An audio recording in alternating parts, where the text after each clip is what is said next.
जय Hind doctors.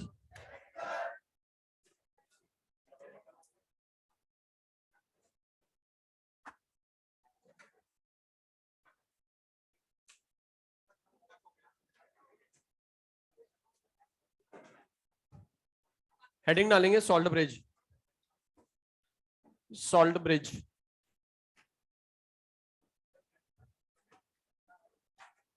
Last class में अपन ने क्या शुरू करा था? गैल्वेनिक सेल शुरू करा था, है ना? और गैल्वेनिक सेल का भी अपन ने कौन सा एग्जाम्पल पढ़ा था? Daniel cell. सिंपलेस्ट एग्जाम्पल देखा था अपन ने गैल्वेनिक सेल का, दैट इज डेनियल सेल। ठीक है। अब डेनियल ने कौन कौन सी इलेक्ट्रोड ली थी? जिंक और कॉपर। और जिंक और कॉपर को किस में डिप करा था? जिंक को डिप करा था ZnSO4 में, और कॉपर को करा था CuSO4 में, है ना? अब आप मुझे बताते जाओ, जवाब देते रहना, है ना? एक बार रिकॉल कर लेते हैं सारी चीजें। मुझे बताओ, जिंक इलेक्ट्रोकेमिकल सीरीज में ऊपर या नीचे? मतलब इसका एसओपी क्या होगा? अगर इसका एसओपी ज्यादा तो ये ऑक्सीडेशन करेगी या रिडक्शन? मतलब मैं कह सकता हूं जिंक एटम का ऑक्सीडेशन होगा या जिंक आयन का ऑक्सीडेशन होगा? जिंक एटम का ऑक्सीडेशन होगा। ये किस में कन्वर्ट होगी? जिंक आयन में। अच्छा, कैसे कन्वर्ट होगी? दो इलेक्ट्रॉन छोड़कर, मतलब Zn+2 धीरे धीरे करके सोल्यूशन में आते चले जाएंगे। ठीक है। और यहां पर दो इलेक्ट्रॉन ये छोड़ देंगे। तो आप मुझे बताओ, यहां पर ऑक्सीडेशन हुआ है या रिडक्शन?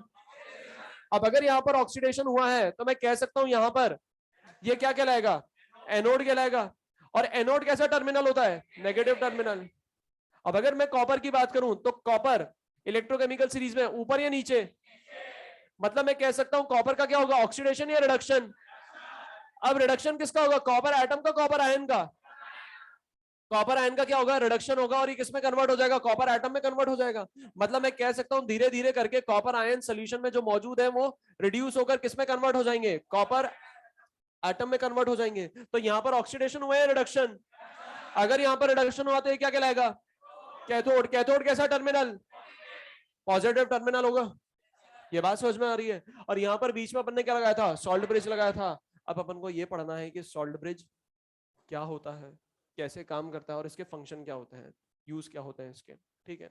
अब मुझे एक बात बताओ, नाम क्या है इसका? Salt bridge. सॉल्ट ब्रिज मतलब ये किसका बना होगा? नमक का बना होगा, सॉल्ट का बना होगा। मतलब मैं कह सकता हूं नमक का पुल, बोल सकता हूं ना इसे, है ना? ये क्या हो जाएगा? नमक का पुल हो जाएगा। अब मुझे एक बात बताओ, ये लगाया काहे के लिए था? दोनों इलेक्ट्रोलाइटिक सॉल्यूशन को कनेक्ट करने के लिए, ताकि सेल सर्किट क्या हो जाए? कंप्लीट हो जाए, है ना? सर एक बात बताओ, अच्छा उससे पहले एक बात बताओ, है ना? मुझे एक बात बताओ, ये एनोड है, नेगेटिव टर्मिनल, ये क्या है? Cathode, positive terminal. तो आप मुझे बताओ इलेक्ट्रॉन का फ्लो जो होगा वो कहां से का होगा? एनोड से कैथोड या कैथोड से एनोड? मतलब इलेक्ट्रॉन मूव करेगा ऐसे तो करंट फ्लो करेगा, समझ रहे हो ना कैसे? और गैल्वेनोमीटर मारेगा झटके, समझ में आ रही है ना बात, है ना? अब इधर देखो, ये सॉल्ट ब्रिज क्या कर रहा है? सेल के सर्किट को कंप्लीट कर रहा है ना? ये चीज समझ में आती है। अब दिमाग में एक डाउट आएगा, सर एक बात बताओ, वैसे तो नहीं आ रहा होगा मैं लाता हूं, रुको। सर एक बात बताओ, ये जो मेटल रॉड है इनको आपने कनेक्ट करा कंडक्टिंग वायर से, है ना? मेटल रॉड को आपने कनेक्ट करा कंडक्टिंग वायर से। तो आपने इन दोनों सोल्यूशन को सॉल्ट ब्रिज से क्यों कनेक्ट करा? कंडक्टिंग वायर से कनेक्ट कर देते हैं, क्यों बिन फालतू स्टाइल मारी सॉल्ट ब्रिज लगा के? डाउट आया, है ना? ऐसा क्यों करा अपन ने? मुझे एक बात बताओ, ये क्या है? मेटल रॉड है, और ये भी क्या है? मेटल रॉड है। मतलब मैं कह सकता हूं ये है क्या? बेसिकली मेटेलिक कंडक्टर है। और मेटेलिक कंडक्टर में जो चार्ज कैरियर्स होते हैं वो होते हैं फ्री इलेक्ट्रॉन्स, और इलेक्ट्रॉन्स का फ्लो किसके थ्रू होगा? कंडक्टिंग वायर के थ्रू होगा। ये बात समझ में आ रही है? ठीक है। तो आप मुझे बताओ, ये क्या है? इलेक्ट्रोलाइट के सोल्यूशन है। अब अगर ये इलेक्ट्रोलाइट के सोल्यूशन है, मतलब मैं कह सकता हूं ये कौन सा कंडक्टर हो गया? आयनिक कंडक्टर हो गया। और आयनिक कंडक्टर में जो चार्ज कैरियर्स होते हैं वो होते हैं फ्री आयंस। मतलब मैं कह सकता हूं यहां पर जो फ्लो होगा वो किसका होगा? फ्री आयन का होगा। तो मुझे यहां पर एक ऐसा मीडियम यूज करना था जिसके थ्रू आयंस का फ्लो हो सके, जिसके थ्रू क्या हो सके? आयंस का फ्लो हो सके। अब आप मुझे बताओ, क्या आयंस का फ्लो कंडक्टिंग वायर के थ्रू होगा? नहीं। तो मुझे क्या यूज करना था? एक ऐसा मीडियम लेना था जिसके थ्रू आयंस का फ्लो हो सके। अब आप मुझे बताओ, सॉल्ट ब्रिज में भरा हुआ क्या है? क्या सॉल्ट से मुझे आयन मिलेंगे? ये बात समझ में आ रही है? ठीक है, तो ये समझ में आ गया, इसको कंडक्टिंग वायर से तो नहीं कनेक्ट कर सकते थे। ठीक है, अब सॉल्ट ब्रिज का जो बनाने का तरीका है वो भी क्या है? स्पेशल तरीका है। सॉल्ट ब्रिज को अपन जो बनाते हैं वो स्पेशल तरीके से बनाते हैं। साथ ही साथ ये जिसमें बनता है ना, वो भी एक स्पेशल एपरेटस है। ये बनता किसमें है? Inverted U shape glass tube में बनता है। किसमें बनता है? Inverted U shape glass tube में। तो सबसे पहले सॉल्ट ब्रिज बनाने के लिए अपन को क्या लेनी पड़ेगी? यूट्यूब लेनी पड़ेगी। क्या लेनी पड़ेगी? यूट्यूब। जो किसकी बनी होनी चाहिए? ग्लास की। भाई इन्वर्टेड बनी है ग्लास की, तो यूट्यूब भी बनी होगी ग्लास की, तभी तो इसको इन्वर्ट करेंगे, है ना? तो मटेरियल तो चेंज होगा नहीं। तो अगर इन्वर्टेड यू शेप ग्लास का है तो यू शेप भी क्या होगा? ग्लास का होगा। तो सबसे पहले अपन ने क्या ले ली? यूट्यूब ले ली। ठीक है, अब इसमें भरना क्या था? सॉल्ट। तो अपन ने क्या भर दिया इसमें? सॉल्ट भर दिया। सॉलिड फॉर्म में क्या भर दिया? सॉल्ट भर दिया। अच्छा मुझे एक बात बताओ, सॉलिड सॉल्ट भरूंगा तो क्या उसमें आयंस होंगे? हैं? आयंस तो होंगे, पर फ्री आयंस नहीं होंगे। अब अगर आयंस फ्री नहीं होंगे तो क्या वो मोबाइल हो पाएंगे? क्या उनके कारण फ्लो होगा? क्या कंडक्टेंस आएगा? नहीं आएगा। मतलब ये समझ में आता है कि सॉलिड जो है, सॉल्ट, उसको ऐसे तो नहीं भरेंगे। मतलब सॉल्ट को सॉलिड फॉर्म में तो नहीं भर सकते। ठीक है। अच्छा एक समझ में आया तरीका। सॉल्ट का क्या बना दो? एक्वस सोल्यूशन बना दो, है ना? सॉलिड सॉल्ट तो नहीं भर सकते हैं क्योंकि वहां आयंस जो होते हैं वो बाउंडेड होते हैं। तो दिमाग में क्या आया कि सॉल्ट का क्या बना दो? एक्वस सोल्यूशन बना दो। जैसे ही सॉल्ट का एक्वस सोल्यूशन बनाऊंगा, जो सॉल्ट है वो स्ट्रॉन्ग इलेक्ट्रोलाइट पूरा टूट जाएगा। ठीक है, मतलब मैं कह सकता हूं वहां से मुझे आयंस मिलेंगे और आयंस भी फ्री मिलेंगे। तो आप मुझे बताओ, आयंस के कारण फ्लो होगा? क्या मोबिलिटी होगी? क्या कंडक्टेंस होगा? पर दिक्कत एक बहुत बड़ी है, जैसे इसको इन्वर्ट करूंगा सब बह जाएगा। बात समझ में आ रही है? तो एक चीज समझ में आ गया कि सॉल्ट को सॉलिड फॉर्म में भी नहीं भर सकते, ना ही एक्वस सोल्यूशन के फॉर्म में भर सकते हैं। अच्छा गैस के टर्म्स में तो और बड़ी दिक्कत। गैस डालोगे इधर से, निकलेगी उधर से, बुड़बुड़ बुड़बुड़ नहीं करेगी, है ना? गैस डालोगे इधर से, निकलेगी उधर से, इधर से डालते जाओगे उधर से निकलती जाएगी, है ना? तो गैस के फॉर्म में भी अपन सॉल्ट को नहीं भर सकते। तो एक ही फॉर्म रह गया, that is semi solid form. मतलब अपन क्या करें? सॉल्ट को जेल के फॉर्म में कन्वर्ट कर दें। सॉल्ट का क्या बना दे? जेल बना दे।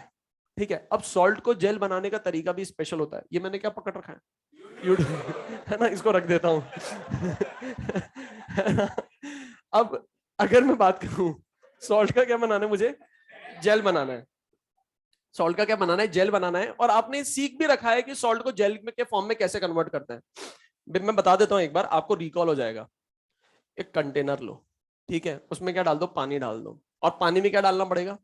सॉल्ट। सॉल्ट भी कैसे डाल रहे हैं? अपन भर भर के डाल रहे हैं। क्या कर रहे हैं? भर भर के डाल रहे हैं सॉल्ट। अब आप मुझे बताओ, अगर मैं सॉल्ट भर भर के डालूंगा, अगर मैं सॉल्ट भर भर के डालूंगा तो ये जो सोल्यूशन बनेगा, डाइल्यूट या कंसंट्रेटेड?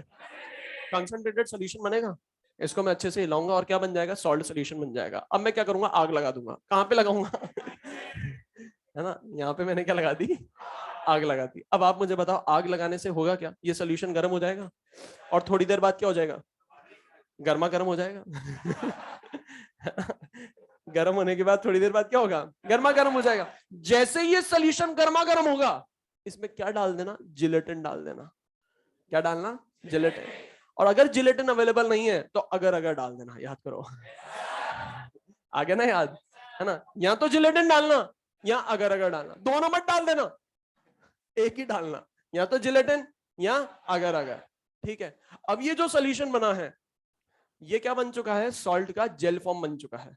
ठीक है, अब आप क्या करो? यूट्यूब लो और इसमें क्या करो?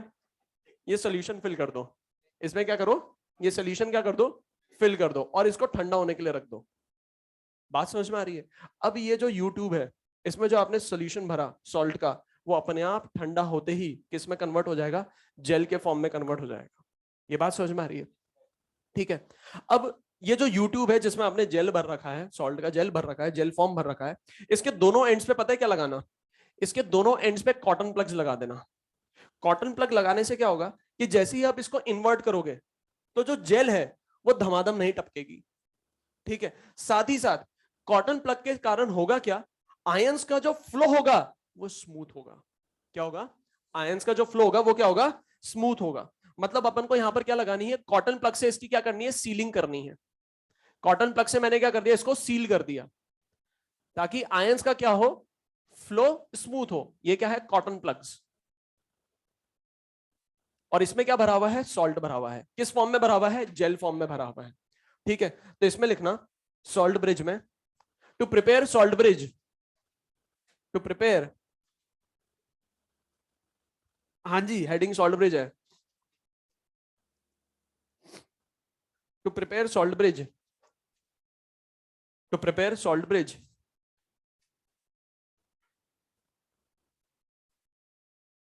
जिलेटिन और agar agar is dissolved in, to prepare salt bridge, gelatin और agar agar is dissolved in hot concentrated solution of salt, gelatin और अगर अगर is dissolved in hot concentrated solution of salt, hot concentrated solution of salt such as KCl, KNO3, such as KCl, KNO3, NH4NO3, NH4NO3, KCl, KNO3, NH4NO3, etc. and is filled into U-shaped glass tube, and is filled into U-shaped glass tube, and is filled into U-shaped glass tube, etc. and is filled into U-shaped glass tube. ठीक है, इसमें लिखना functions of salt bridge, functions of salt bridge, functions of salt bridge. एक function आपको पता है salt bridge का, salt bridge अपन ने लगाया क्यों था, दोनों इलेक्ट्रोलिटिक सॉल्यूशन को कनेक्ट करने के लिए और सेल के सर्किट को कंप्लीट करने के लिए। तो इसमें पहला फंक्शन लिखेंगे, it connects the solution of two half cell, it connects the solution of two half cell, it connects the solution of two half cell and completes the cell circuit, it connects the solution of two half cell and completes the cell circuit. अब जहां पर आपने half cell लिखा है, half cell का मतलब मैंने आपको बताया था, सिंगल इलेक्ट्रोड को ही क्या बोलते हैं, हाफ सेल। तो हाफ सेल जहां पे लिखा है वहां पर ऐसे एरो लगा के लिख देना सिंगल इलेक्ट्रोड, और इसको अपन और क्या बोलते हैं, रिडॉक्स कपल भी बोलते हैं।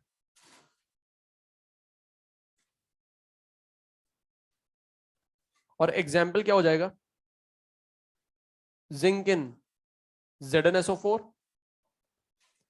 या अपन ऐसे कहते हैं कॉपर इन CuSO4।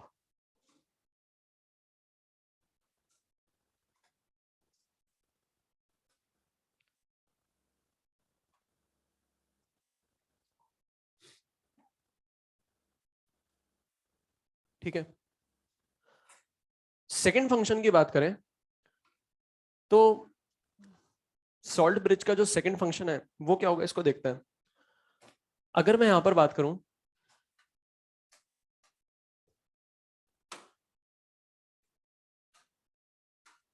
मुझे एक बात बताओ, ये सोल्यूशन जो है ये इनिशियली क्या होगा, इलेक्ट्रिकली न्यूट्रल होगा, और ये सोल्यूशन भी क्या होगा, इनिशियली इलेक्ट्रिकली न्यूट्रल होगा। जैसे ही मैं यहां पर सारे सर्किट कंप्लीट करूंगा तो क्या होगा, यहां पर ऑक्सीडेशन हो जाएगा और यहां पर क्या होने लगेगा, रिडक्शन होने लगेगा। अब आप मुझे बताओ, ऑक्सीडेशन के कारण मैं बोल सकता हूं यहां पर सोल्यूशन में जिंक आयंस आते चले जाएंगे, आते चले जाएंगे, आते चले जाएंगे, और ये सोल्यूशन कैसा हो जाएगा, पॉजिटिव चार्ज हो जाएगा। ये बात समझ में आ रही है। और अगर मैं यहां पर बात करूं तो यहां पर क्या होगा, रिडक्शन होगा। रिडक्शन किसका होता है, कॉपर आयन का होता है। मतलब मैं कह सकता हूं कॉपर आयंस रिड्यूस होकर कॉपर एटम में कन्वर्ट हो जाएंगे। अब इनिशियली सोल्यूशन क्या था, इलेक्ट्रिकली न्यूट्रल। अगर कॉपर आयंस का कंसंट्रेशन कम होगा, मतलब मैं बोल सकता हूं सल्फेट आयंस का कंसंट्रेशन इसके रिस्पेक्ट में बढ़ जाएगा। मतलब सोल्यूशन कैसा होगा, नेगेटिव चार्ज होगा। यहां पर सोल्यूशन है पॉजिटिव चार्ज, यहां पे सोल्यूशन है नेगेटिव चार्ज। अब एक बात मुझे बताओ, एक कॉन्सेप्ट आपने पढ़ रखा होगा फिजिक्स में, नेगेटिव नेगेटिव को क्या करेगा, नेगेटिव पॉजिटिव को क्या करेगा, पॉजिटिव नेगेटिव को क्या करेगा, और पॉजिटिव पॉजिटिव को क्या करेगा। ये चीज समझ में आती है ना। तो यहां पर ये कॉन्सेप्ट समझ में आ जाएगा आपको। देखो कैसे, अभी आपने बताया ये सोल्यूशन कैसा हो रहा है, पॉजिटिव चार्ज हो रहा है, ठीक है। एक्चुअल में हो क्या रहा था, जैसे ही अपन ने सेल सर्किट कंप्लीट करा था तो हुआ ये था कि जिंक ने क्या करे, 2 इलेक्ट्रॉन छोड़े, ये 2 इलेक्ट्रॉन इधर आए, इन 2 इलेक्ट्रॉन को किसने गेन करा, कॉपर आयन ने गेन करा, और किस में कन्वर्ट हो गए, कॉपर एटम में कन्वर्ट हो गए। ऐसे ही हो रहा था।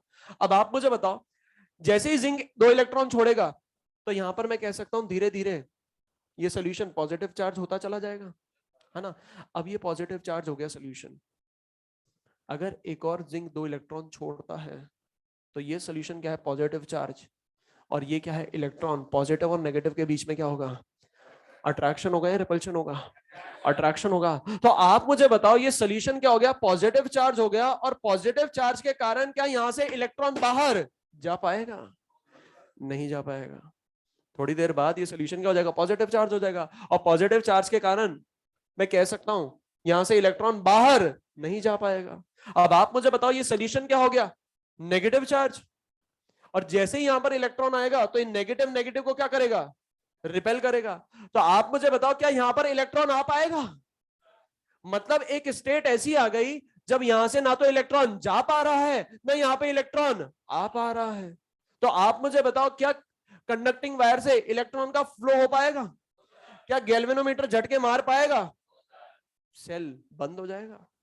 ये बात समझ में आ रही है, क्लियर है बात सभी को। मतलब मैं कह सकता हूं ये जो कंडीशन यहां पर डेवलप हुई है ये रिक्वायर्ड या नॉट रिक्वायर्ड, इसको एलिमिनेट करना पड़ेगा। और एलिमिनेट कैसे करूं, एलिमिनेट करूं कैसे, मुझे मुझे एक बात बताओ, ये सोल्यूशन पहले न्यूट्रल था, ये सोल्यूशन भी पहले न्यूट्रल था, तब इलेक्ट्रॉन्स मूव कर रहे थे, है ना।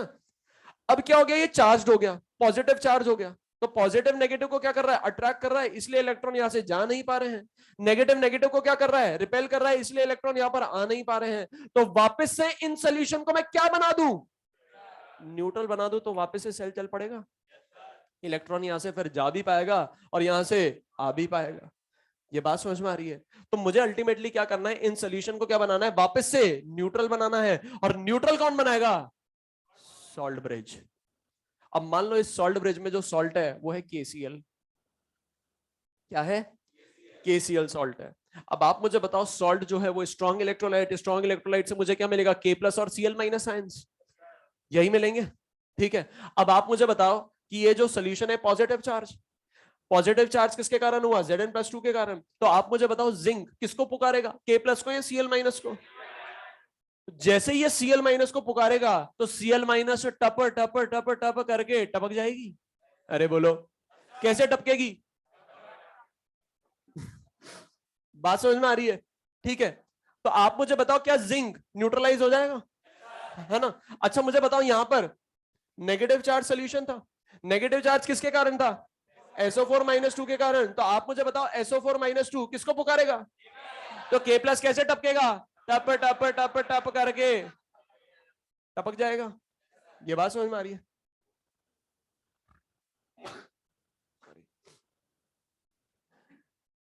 ये बात समझ में आ रही है। तो मैं कह सकता हूं SO4-2 K+ के कारण न्यूट्रलाइज हो जाएगा, तो ये ऐसे टपकेगा और इसको क्या बना देगा, न्यूट्रल बना देगा। ये ऐसे टपकेगा, इसको क्या बना देगा, न्यूट्रल बना देगा। मतलब मैं कह सकता हूं सोल्यूशन क्या हो जाएगा, न्यूट्रल हो जाएगा। और एक बार सोल्यूशन न्यूट्रल हो गया मतलब मैं कह सकता हूं यहां से इलेक्ट्रॉन जा भी सकता है और यहां पे इलेक्ट्रॉन आ भी सकता है। ये बात समझ में आ रही है। अभी मैंने बताया था यहां पर सोल्यूशन क्या था, पॉजिटिव चार्ज, यहां पर सोल्यूशन क्या था, नेगेटिव चार्ज। पॉजिटिव चार्ज के कारण इलेक्ट्रॉन यहां से जा नहीं पा रहा था और यहां पे इलेक्ट्रॉन आ नहीं पा रहा था। मतलब मैं कह सकता हूं पॉजिटिव और नेगेटिव के कारण यहां पर एक इंटरनल ईएमएफ डेवलप हो गया था, जो क्या कर रहा था, सेल के पोटेंशियल को अपोज कर रहा था।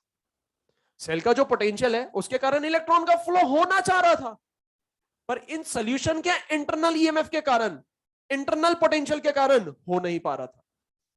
और ये जो इंटरनल पोटेंशियल है ये क्या कर रहे थे, सेल के पोटेंशियल को अपोज कर रहे थे। इलेक्ट्रॉन जाना चाह रहा था पर जा क्या पा रहा था, नहीं जा पा रहा था। ये बात समझ में आ रही है। तो ये जो इंटरनल पोटेंशियल यहां पर डेवलप हुआ इसको रिमूव किसने करा, सॉल्ट ब्रिज ने। ये बात समझ में आ रही है, क्लियर है, किसको डाउट है तो बोलो। अब सुनो इधर डाउट लाता हूं। सर एक बात बताओ कि जिंक पुकारेगा तो क्लोरीन को कैसे पता चलेगा उसको पुकार बट नेचुरल सी बात है, ये पॉजिटिव है, ये अट्रैक्ट किसको करेगा, नेगेटिव को अट्रैक्ट करेगा, और के प्लस आने की भी कोशिश करेगा, क्या आ पाएगा, रिपेल करेगा, वापस भेज देगा। ये बात समझ में आ रही है? वैसे तो आ ही नहीं पाएगा, कौन आएगा, Cl माइनस आएगा। ठीक है सर, एक बात बताओ, क्या ऐसे नहीं हो सकता जिंक इसमें घुस जाए और SO4-2 इसमें घुस जाए? बोलो। है? नहीं ऐसा तो नहीं होगा, पर ऐसा क्यों नहीं हुआ?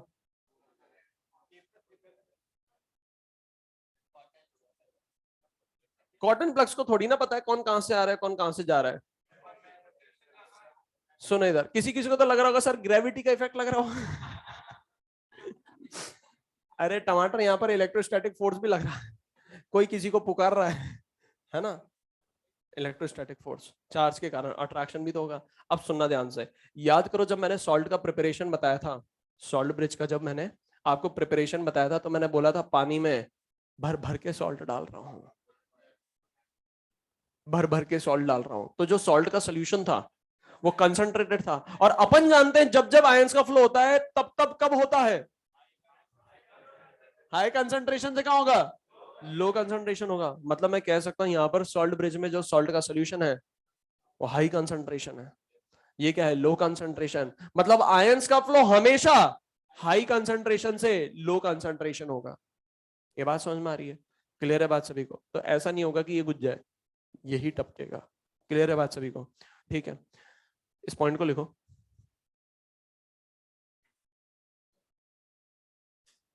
सेकंड पॉइंट लिखेंगे,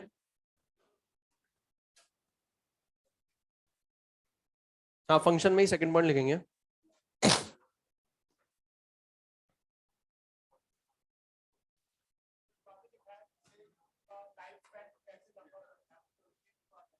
क्या?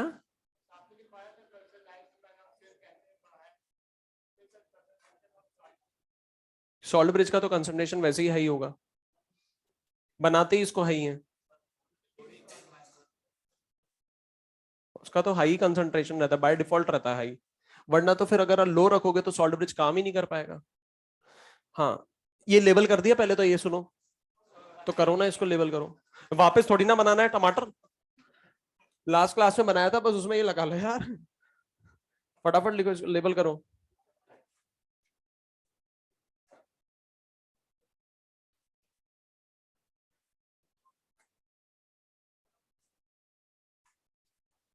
सेकंड पॉइंट लिखेंगे,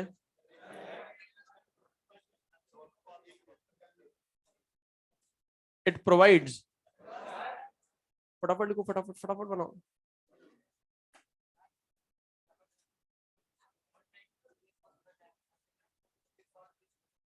तब तक तो सेल ही बंद हो जाएगा, सेल भी तो बंद होता है यार कभी,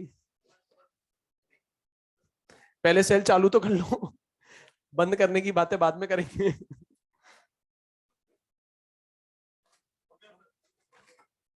मैंने क्या बोला यार, it provides electrical neutrality, it provides, फटाफट बना लो, मैं सबको पागल बना रहा हूं।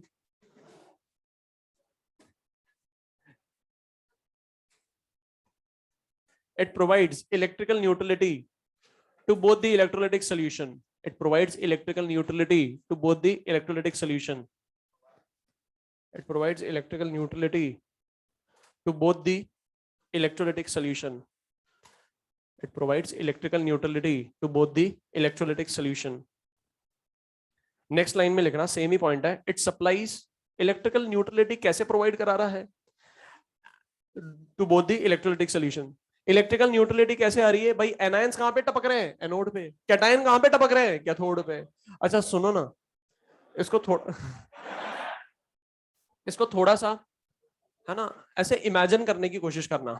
एक्चुअल में मैंने आपको बताया था, आपके सिलेबस में सिर्फ सरफेस लेवल पर स्टडी दे रखी है, पर फिर भी थोड़ा बहुत अपन ऐसे समझ सकते हैं। मुझे एक बात बताओ, ये के प्लस का इलेक्ट्रॉन कहां गया, Cl माइनस ले गया? देखो वापस से क्या कह रहा हूं, के प्लस का इलेक्ट्रॉन कहां गया, Cl माइनस ले गया, मतलब इलेक्ट्रॉन का फ्लो ऐसे हो रहा है, तो करंट का फ्लो होगा, और याद करो कल आपने ऐसे ही बताया था। बात समझ में आ रही है? क्लियर है ना? हाँ, इसमें लिखेंगे it provides electrical neutrality to both the electrolytic solution. Next line में लिखेंगे it supplies anions to anode solution. It supplies anions to anode solution and cations. It supply anions to anode solution and cations to cathode solution and cations to cathode solution and cations to cathode solution। ठीक है, third function लिखेंगे। Third function कैसे लिखोगे? Third point लिखना और इसमें लिखना, third point में क्या लिखना? Main function of salt bridge. Main function of salt bridge, main function of salt bridge, main function of salt bridge. ठीक है, सेमी कोलन लगा के लिखना main function of salt bridge में। It prevents liquid liquid junction potential to develop. It prevents liquid liquid junction potential, प्यार से इसको बोलते हैं LLJP, liquid liquid junction potential to develop. Bracket में लिखना LLJP। It prevents liquid liquid junction potential to develop, bracket में लिखेंगे LLJP। ठीक है, अब LLJP के बारे में अपन स्टडी करेंगे हायर क्लासेस में, है ना? आपके सिलेबस में नहीं दे रखा है, आपके सिलेबस में सिर्फ लाइन दे रखी है liquid liquid junction potential develop होने से रोकता है। अगर मैं बात करूं सेकंड फंक्शन और थर्ड फंक्शन की, सेकंड और थर्ड फंक्शन बिल्कुल सेम है, बिल्कुल ऑलमोस्ट सेम है, पर इसकी स्टडी आपके सिलेबस में नहीं दे रखी है ना? सिर्फ नाम दे रखा है। थोड़ा बहुत ले ले आइडिया, है ना? आइडिया ले लेते थोड़ा सा, है ना? पर अगर नहीं समझ में आए, आग लगा देना, है ना? इधर देखो, है ना? अब इधर देखो, ये बनाने की जरूरत नहीं है, सिर्फ समझा रहा हूं मैं आपको पहले ही बोल रहा हूं कि आपके सिलेबस में स्टडी नहीं दे रखी है। ये जो लिक्विड लिक्विड जंक्शन पोटेंशियल होगा ना, वो यहाँ पे कभी भी डेवलप नहीं होगा। ठीक है, यहाँ पे कभी डेवलप नहीं होगा। ठीक है, वो कहाँ डेवलप होगा? आप याद करो, लेबोरेटरी में आपने डेनियल सेल देखा होगा। पहले तो एक बात बताओ, लेबोरेटरी कभी गए थे? गलत क्वेश्चन पूछ लिया मैंने तो, पहला ही क्वेश्चन ये बताओ, लेबोरेटरी गए भी थे क्या? नहीं गए तो फिर कैसे देखोगे? गए तो देखा होगा, तब भी नहीं देखा। कौन सी गरीब लेबोरेटरी गए थे? अब इधर सुनो, सुनो, देखो, कोई सी भी नॉर्मल सी लेबोरेटरी होती है ना, वहां पर डेनियल सेल होता ही होता है। ठीक है, जिसने देख रखा है वो सोचना, और नहीं देख रखा है वो इमेजिन करना, दोनों चीजें सेम ही होती हैं। मैं बता रहा हूं ना, इमेजिन मैं कराऊंगा, है ना? अब सुनो ध्यान से, सुनना ध्यान से। अगर मैं बात करूं लैब वाले डेनियल सेल की, लेबोरेटरी वाले डेनियल सेल की, तो वहां पर क्या होता है? कॉपर का बर्तन होता है, तांबे का क्या होता है? बर्तन। कॉपर को हिंदी में तांबा ही बोलते हैं। तांबे का क्या होता है? बर्तन होता है, और उसमें क्या डाला होता है? कुसो4 डाला हुआ रहता है, CuSO4 का एक्वस सोल्यूशन होता है। ठीक है, बीचों बीच क्या होती है? एक पोरस डायफ्रैगम होती है। क्या होती है? Porous diaphragm. और उसमें क्या होता है? ZnSO4 और जिंक की रॉड। कॉपर का बर्तन, उसमें CuSO4, और CuSO4 के बीच में क्या होता है? Porous diaphragm. उसके अंदर क्या डाला रहता है? ZnSO4 का सोल्यूशन और जिंक रॉड। इस सेल में सॉल्ट ब्रिज नहीं होती। ठीक है, इसमें सॉल्ट ब्रिज नहीं होती। ये ऐसा डेनियल सेल होता है, ये सिंपलेस्ट डेनियल सेल है, सिंपलेस्ट कंस्ट्रक्शन है डेनियल सेल का, जो आप लैब में देखते हो। ठीक है, अब अगर इसको मैं 2D में ड्रॉ करूं तो ऐसा ड्रॉ होगा। अब आप यहां पर देखो, एक कंटेनर है, ये क्या है? पोरस डायफ्रैगम है। ये क्या है? पोरस डायफ्रैगम है।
हाँ, अब इधर देखो, ये क्या है, पोरस डायफ्रैगम है ना, यहाँ पर जिंक रॉड है, यहाँ पर कॉपर रॉड है, और बीच में अपन ने एक ही कंटेनर है, एक ही कंटेनर में अपन ने दोनों सोल्यूशन डाल दिया, और दोनों सोल्यूशन को सेपरेट कौन कर रहा है, पोरस डायफ्रैगम। ठीक है, अब पोरस डायफ्रैगम में, अब यहाँ पर ये पोरस डायफ्रैगम किसकी बनी रहती है, चीनी मिट्टी की बनी रहती है। किसकी बनी रहती है, कहां से मिलेगी, चाइना से लाने की जरूरत नहीं है, यही मिल जाएगी आपको, है ना। चीनी मिट्टी का मतलब क्या होता है, चाइना क्ले। ठीक है, अब इधर सुनना, जिंक को मैंने डिप करा है ZnSO4 के सॉल्यूशन में, कॉपर को मैंने डिप करा है CuSO4 के सॉल्यूशन में। अब आप मुझे बताओ कि यहां पर क्या होगा, ऑक्सीडेशन होगा, ऑक्सीडेशन के कारण सॉल्यूशन कौन सा चार्ज हो जाएगा, पॉजिटिव, मतलब कह सकते हैं ये सॉल्यूशन क्या हो जाएगा, पॉजिटिव चार्ज हो जाएगा। ठीक है, और यहां पर क्या डेवलप होगा, नेगेटिव चार्ज डेवलप हो जाएगा। ठीक है, तो ये क्या हो जाएगा, सॉल्यूशन नेगेटिव चार्ज हो जाएगा। अब यहां पर सॉल्ट ब्रिज नहीं है, सॉल्ट ब्रिज इसलिए नहीं है क्योंकि ये सारा काम कौन कर देगा, पोरस डायफ्राम कर लेगी। पोरस है, इसका मतलब यह है कि आयंस का फ्लो इसके थ्रू पॉसिबल है। ये बात समझ में आ रही है, पोरस के कारण क्या है, आयंस का थ्रू फ्लो इसके थ्रू क्या है, पॉसिबल है। ये बात समझ में आती है। ठीक है, अब आप मुझे बताओ, यहां पर कौन से आयन होंगे, Zn+2 आयन, और यहां पे कौन से आयन होंगे, SO4-2 आयन। अब आप मुझे बताओ, ये आयन सेम या डिफरेंट, डिफरेंट, इनका स्ट्रक्चर भी, मोबिलिटी भी, फ्लो भी। अगर इनका फ्लो डिफरेंट है, मोबिलिटी डिफरेंट है, क्या at same instant of time ये दोनों सॉल्यूशन एक साथ न्यूट्रल हो पाएंगे, नहीं हो पाएंगे। ये पॉजिटिव आयन इधर जाना चाहेगा, नेगेटिव आयन इधर जाना चाहेगा, और दोनों एक दूसरे को क्या करना चाहेंगे, न्यूट्रल करना चाहेंगे। पर क्या कर पाएंगे, क्योंकि दोनों अलग अलग आयन है, इनकी मोबिलिटी अलग अलग है। मतलब मैं कह सकता हूं यहां पर ऑलवेज पॉजिटिव और नेगेटिव के कारण पोटेंशियल डेवलप होगा। और ये क्या है, लिक्विड लिक्विड, और इन दोनों लिक्विड का ये क्या है, जंक्शन, और यहां पे क्या डेवलप हो रहा है, पोटेंशियल। और ये जो लिक्विड लिक्विड जंक्शन पोटेंशियल है, ये ऑलवेज क्या करेगा, सेल के ईएमएफ को ऑपोज करेगा। और डेनियल सेल से जो ईएमएफ अपन को ऑब्टेन होता है स्टैंडर्ड कंडीशन पर, वो होता है 1.1 वोल्ट। डेनियल सेल से जो अपन को स्टैंडर्ड स्टेट पे ईएमएफ जो होता है ऑब्टेन, वो क्या होता है, 1.1 वोल्ट होता है। ठीक है, अब क्या मुझे यहां पर 1.1 वोल्ट मिल पाएगा, कभी नहीं मिल पाएगा, क्योंकि ये पोटेंशियल हमेशा रहेगा। मतलब जो लैब वाला डेनियल सेल होता है, जो लैब वाला डेनियल सेल होता है, वहां से आपको ऑलवेज जो पोटेंशियल ऑब्टेन होगा वो 1.1 से कम होगा। क्यों, क्योंकि ये पोटेंशियल क्या कर रहा है, इस पोटेंशियल को अपोज कर रहा है। मतलब वैल्यू जो मिलेगी वो हमेशा इससे कम मिलेगी, 0.7 0.6 कुछ भी, पर कम मिलेगी। ये बात समझ में आ रही है। ठीक है, यहां पर सॉल्ट ब्रिज नहीं है, पर जब सॉल्ट ब्रिज लगा लेते हैं तो ये दोनों सोल्यूशन क्या हो जाते हैं, न्यूट्रल हो जाते हैं। तो यहां पर आपको स्टैंडर्ड कंडीशन पे पोटेंशियल 1.1 वोल्ट ऑब्टेन हो जाता है। ये बात समझ में आ रही है, क्लियर है।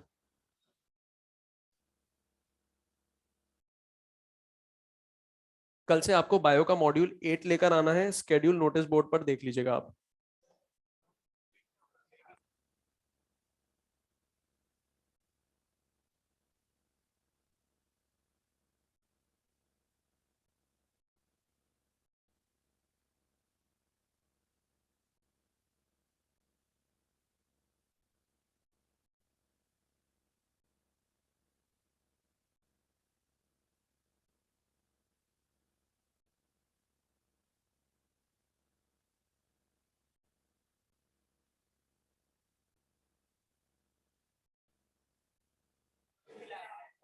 हाँ ठीक है, बहुत बढ़िया है, कल भी लेकर आना, है ना।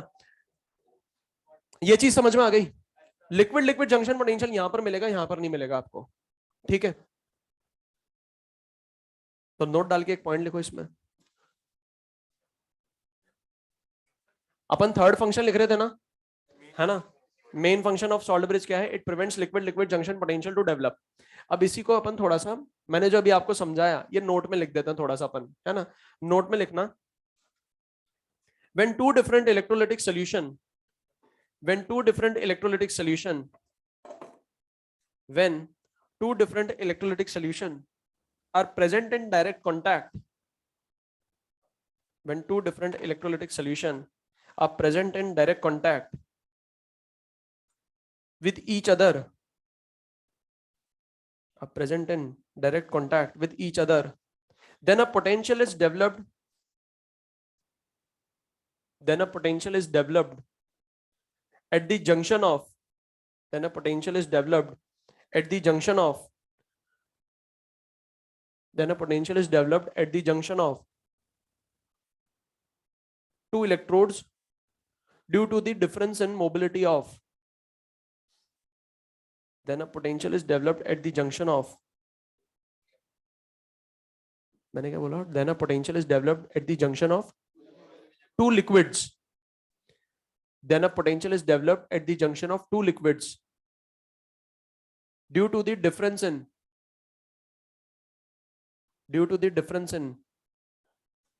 mobility of cation and anion. Due to the difference in mobility of cation and anion,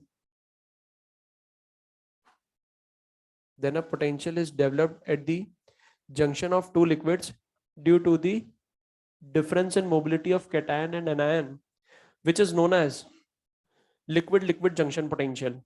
Which is known as liquid-liquid junction potential. And its nature is such that. Junction potential. And its nature is such that.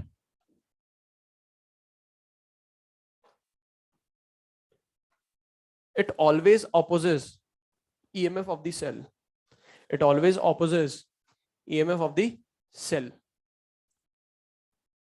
ठीक है, एक fresh note डालना और first point लिखना. It always opposes EMF of the cell. Fresh note डालिए और first point लिखेंगे अपन. इधर देखो, ये जो सॉल्ट ब्रिज है, एक चीज यहां पर मुझे समझ में आती है. इस सॉल्ट ब्रिज में ऐसा सॉल्ट लेना पड़ेगा जिसमें कैटायन और एनायन की मोबिलिटी क्या रहनी चाहिए? सेम रहनी चाहिए. वहां से समझ में आ गया अपन को. क्योंकि अगर सेम है तो क्या एडवांटेज है ये आपको पता है, और अगर डिफरेंट हुए तो क्या डिसएडवांटेज है ये आप इमेजिन कर सकते हो. इसको थोड़ा सा सोचेंगे अपन, है ना. मान लो थोड़ी देर के लिए यहां पर ये जो सॉल्ट है इसमें कैटायन और एनायन की मोबिलिटी डिफरेंट है. ये मान लेते हैं अपन, है ना, मान रहे हैं अपन. तो मान लेते हैं कि एनायन की मोबिलिटी ज्यादा है और कैटायन की मोबिलिटी कम है. ठीक है, एनायन की मोबिलिटी क्या है? ज्यादा, कैटायन की मोबिलिटी क्या है? कम. अब जैसे ही Zn+2 सोल्यूशन में आएगा तो Zn+2 किसको पुकारेगा? Cl माइनस को. तो टप टप करके 2 Cl टपक जाएंगे और इसको न्यूट्रलाइज कर देंगे. सर 2 क्यों? क्योंकि Zn+2 है तो इसको न्यूट्रलाइज -2 करेंगे, और Cl पे 1 माइनस होता है तो 2 Cl को टप टप करना पड़ेगा. ये बात समझ में आ रही है? और जैसे ही ये पुकारेगा तुरंत Cl आ जाएगा. क्यों? क्योंकि इसकी मोबिलिटी अपन ने मानी है ज्यादा. ठीक है, अब मान लेते हैं कैटायन की जो मोबिलिटी है वो क्या है? कम. अब आप मुझे बताओ, जैसे ही यहां पर कॉपर आयंस का रिडक्शन होगा तो मैं कह सकता हूं एक एक्स्ट्रा SO4-2 हो जाएगा यहां पर. अब SO4-2 किसको पुकारेगा? K+ को. क्या पुकारने पे K+ आ पाएगा? नहीं आ पाएगा, क्योंकि इसकी मोबिलिटी क्या है? कम है. ये बात समझ में आ रही है? ये पुकारेगा पर ये क्या आ पाएगा? नहीं. पर ये इंतजार करेगा कि ये आएगा, कभी ना कभी तो आएगा. पर ये टप टप करके आता जाएगा और इस सोल्यूशन को न्यूट्रल बनाता जाएगा. पर यहां पर इंतजार हो रहा है कि कभी ना कभी तो आएगा. तो क्या ये solution at the same time neutral हो पाएगा? यहां से इलेक्ट्रॉन तो चला जाएगा, पर क्या यहां पर इलेक्ट्रॉन आ पाएगा? मतलब मैं कह सकता हूं यहां पर इंटरनल पोटेंशियल क्या कर रहा है? इसके सेल के पोटेंशियल को अपोज कर रहा है. क्यों अपोज कर रहा है? क्योंकि सल्फेट इसको पुकार रहा है, इंतजार कर रहा है आएगा, पर नहीं आ रहा है. समझ में आ गया? मोबिलिटी अगर कम है तो जब इसको न्यूट्रलाइज करना चाहिए तब नहीं कर पा रहा है. ये बात समझ में आ रही है? तो हमेशा सॉल्ट ब्रिज में ऐसे सॉल्ट लेंगे जिसमें कैटायन और एनायन की मोबिलिटी क्या रहे? हमेशा ऑलमोस्ट सिमिलर रहे. सेम नहीं हो सकती क्योंकि आयन अलग अलग है. ऑलमोस्ट क्या रहे? सिमिलर रहे. ये बात समझ में आ रही है? इसलिए जब मैंने प्रिपरेशन ऑफ सॉल्ट ब्रिज आपको लिखवाया था तो मैंने लिखा था salt such as KCl, KNO3 and NH4NO3. यहां पर इनकी मोबिलिटी जो है रहती है वो ऑलमोस्ट क्या रहती है? सिमिलर रहती है. ठीक है, अपन मान लेते हैं सेम रहती है. ठीक है, तो एक पॉइंट तो ये समझ में आ गया कि सॉल्ट ब्रिज में ऐसा सॉल्ट लेना है जिसमें कैटायन और एनायन की मोबिलिटी क्या हो, सेम हो। साथ ही साथ सॉल्ट ब्रिज में ऐसा इलेक्ट्रोलाइट लेंगे, सॉल्ट ब्रिज में ऐसा इलेक्ट्रोलाइट लेंगे जो क्या हो, इनर्ट हो।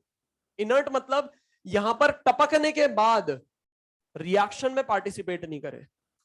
ये आयंस जब यहां पर टपके तो ये रिएक्शन में पार्टिसिपेट नहीं करे, ऐसा इलेक्ट्रोलाइट लेना है।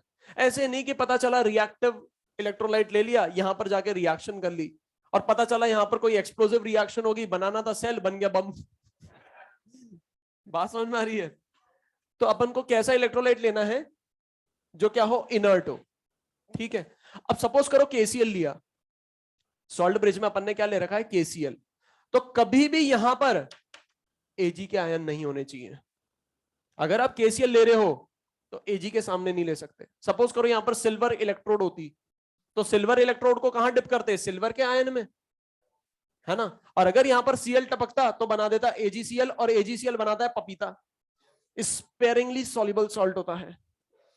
तो आप मुझे बताओ यहां पर क्या बन जाएगा, पपीता बन जाएगा, सेल खराब हो जाएगा। ये बात समझ में आ रही है? तो जब जब आप सॉल्ट ब्रिज में केसीएल लोगे तब तब यहां पर कौन कौन से आयंस नहीं होने चाहिए, एजी प्लस नहीं होना चाहिए, Hg2+2 नहीं होना चाहिए, टीएल प्लस नहीं होना चाहिए, Pb+2 नहीं होना चाहिए।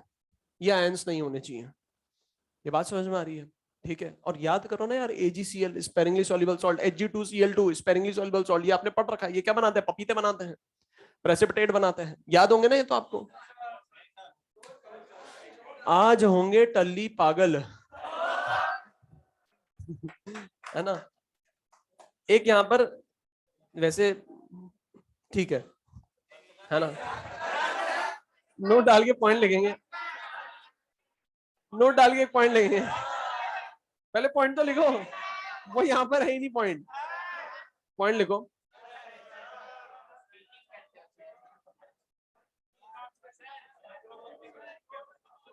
salt bridge is prepared from inert electrolytes, salt bridge is prepared from inert electrolytes, bracket में लिखेंगे salt bridge is prepared from inert electrolytes, salt bridge is prepared from inert electrolytes, bracket में लिखेंगे ions are neither oxidized nor reduced, ions are inert electrolytes prepared from inert electrolytes, bracket में लिखेंगे ions are neither oxidized nor reduced. Salt in, next point लिखेंगे, salt in salt bridge is so chosen, salt in salt bridge is so chosen, salt in salt bridge is so chosen that mobility of cation and anion, salt in salt bridge is so chosen, chosen नहीं होता है, CHOO नहीं होता है, वो CHOSEN होता है ना। Salt in salt bridge is so chosen that mobility of cation and anion must be same, mobility of cation and anion must be same. Next point लिखेंगे, नेक्स्ट पॉइंट लिखेंगे when KCl is present in, नहीं, इसमें लिखो when KCl is used in salt bridge, when KCl is used in salt bridge, when KCl is used in salt bridge, then ions must not be, then ions must not be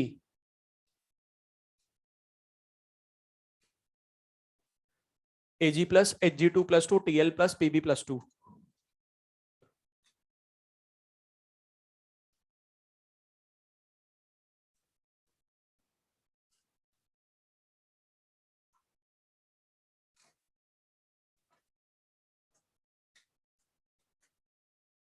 ठीक है, heading डालेंगे EMF of cell slash cell potential. वो आपके syllabus में नहीं, वो IIT में बताते हैं, वो आईआईटी में बताता है, सही में कह रहा हूँ, वो एकदम से दिमाग में आ गया था मेरे।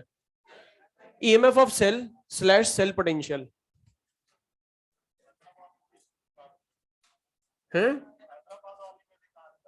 हैदराबाद वाली कौन सी कहानी आ गई?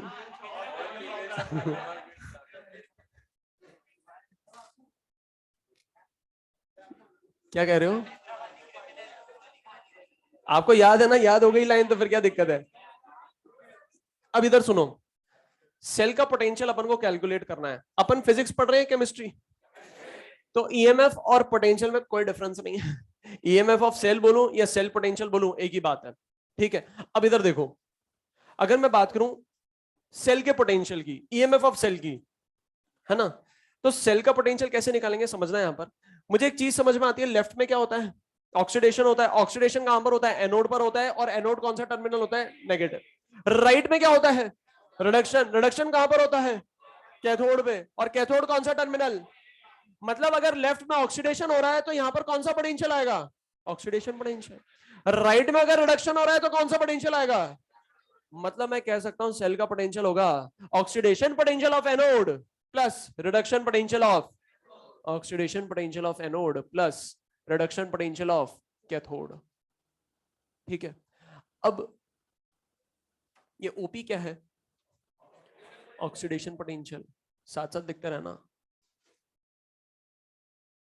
Oxidation potential. और ये आरपी क्या है? Reduction potential.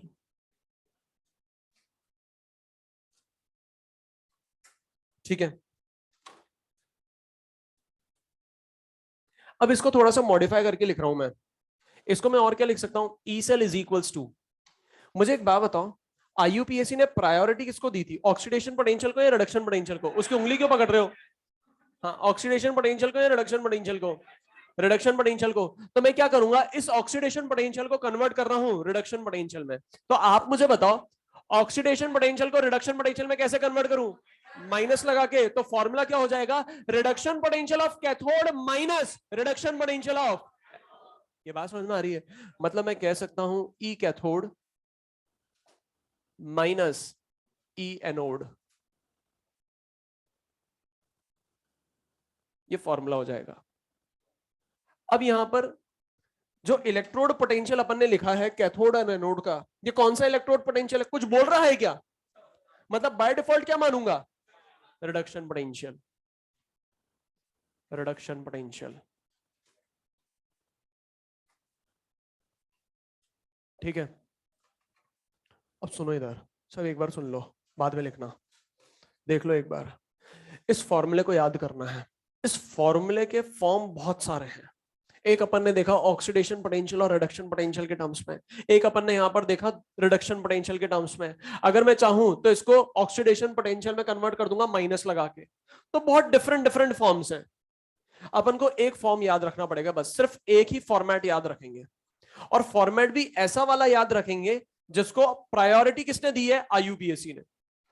और अपन इसको याद कैसे रखेंगे फॉर्मूले को? राइट माइनस लेफ्ट, बस।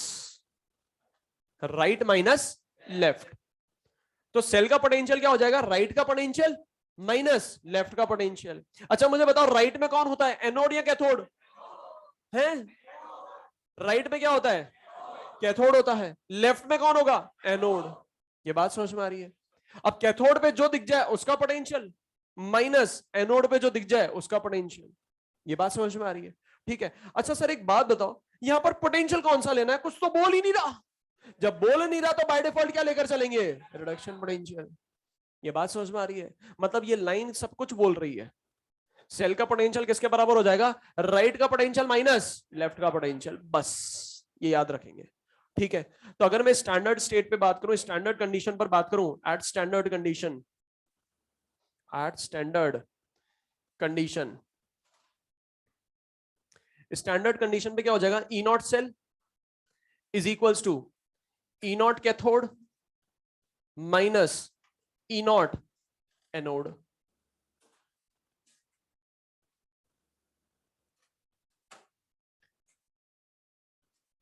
ये ई क्या है? एसआरपी है। एक एग्जाम्पल करेंगे अपन यहां पर, कैलकुलेट कैलकुलेट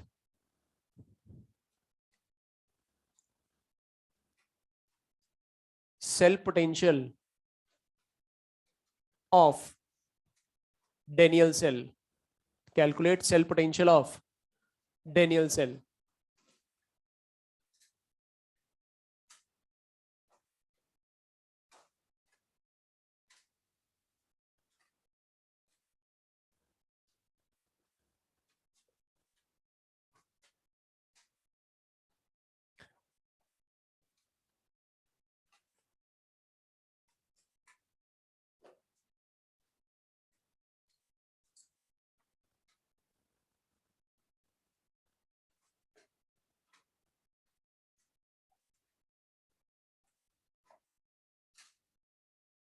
करो सॉल्व।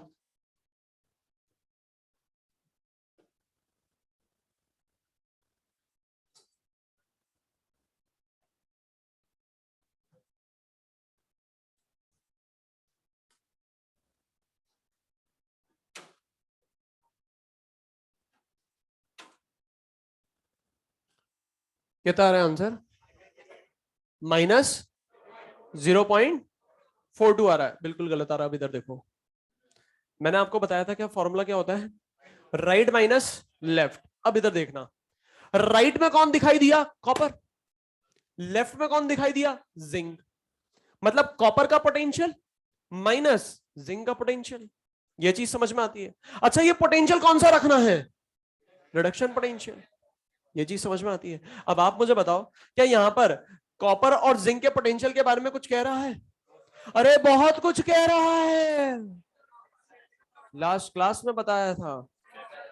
यहां पर क्या हो रहा है? मतलब ये ऑक्सीडेशन पोटेंशियल गिवन है। यहां पे क्या हो रहा है?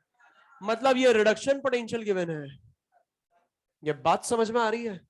ठीक है, तो यहां पर क्या करना पड़ेगा? सबसे पहले अपन को इसको रिडक्शन पोटेंशियल में कन्वर्ट करना पड़ेगा। तो मैं कह सकता हूं E not Zn plus two to Zn, ये किसके बराबर हो जाएगा? -0.76 वोल्ट। अब फॉर्मूला अप्लाई करो, E not cell is equals to right minus left. Right में कौन दिखाई दिया? कॉपर। तो मैं लिखूंगा E not Cu plus two to Cu minus left में कौन दिखाई दिया? Zinc. Zn plus two to Zn। ये दोनों क्या है? इसके रिडक्शन पोटेंशियल है स्टैंडर्ड स्टेट पर। तो ये हो जाएगा 0.34 माइनस ऑफ माइनस 0.76, यह आ जाएगा 1.1 वोल्ट। और याद करो, मैंने अभी आपको बताया था डेनियल सेल का जो पोटेंशियल होता है स्टैंडर्ड कंडीशन पर वो 1.1 वोल्ट आता है। बात समझ में आ रही है? कॉमन एरर होगा ये। और याद करो, मैंने लास्ट क्लास में भी समझाया था आपको। क्लियर है बात सभी को? हेडिंग लिखेंगे useful work obtained by a cell. Useful work obtained by a cell. Useful work obtained by a cell.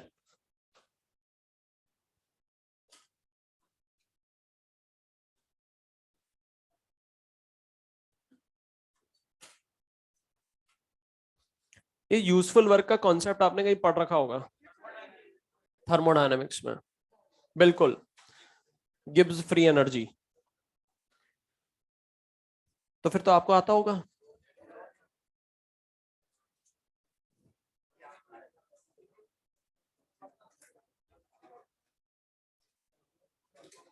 लिख लिया? अच्छा, अब इधर देखते हैं।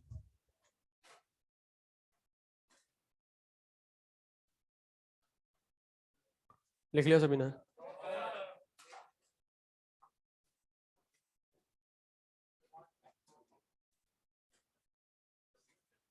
हाँ जी, स्टैंडर्ड कंडीशन पे हमेशा फिक्स रहेगी। स्टैंडर्ड कंडीशन क्या हो जाएगी? 1 मोलर कंसंट्रेशन, प्रेशर 1 बार, टेम्परेचर 25 डिग्री सेल्सियस।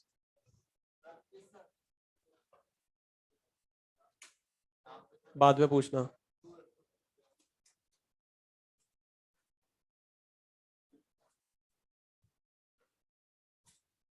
मॉड्यूल आपका इलेक्ट्रोकेमिकल सीरीज डिस्कस हो गया क्या?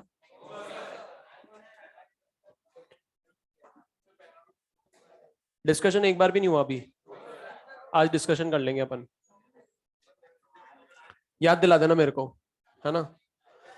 अच्छा अब इधर सुनो,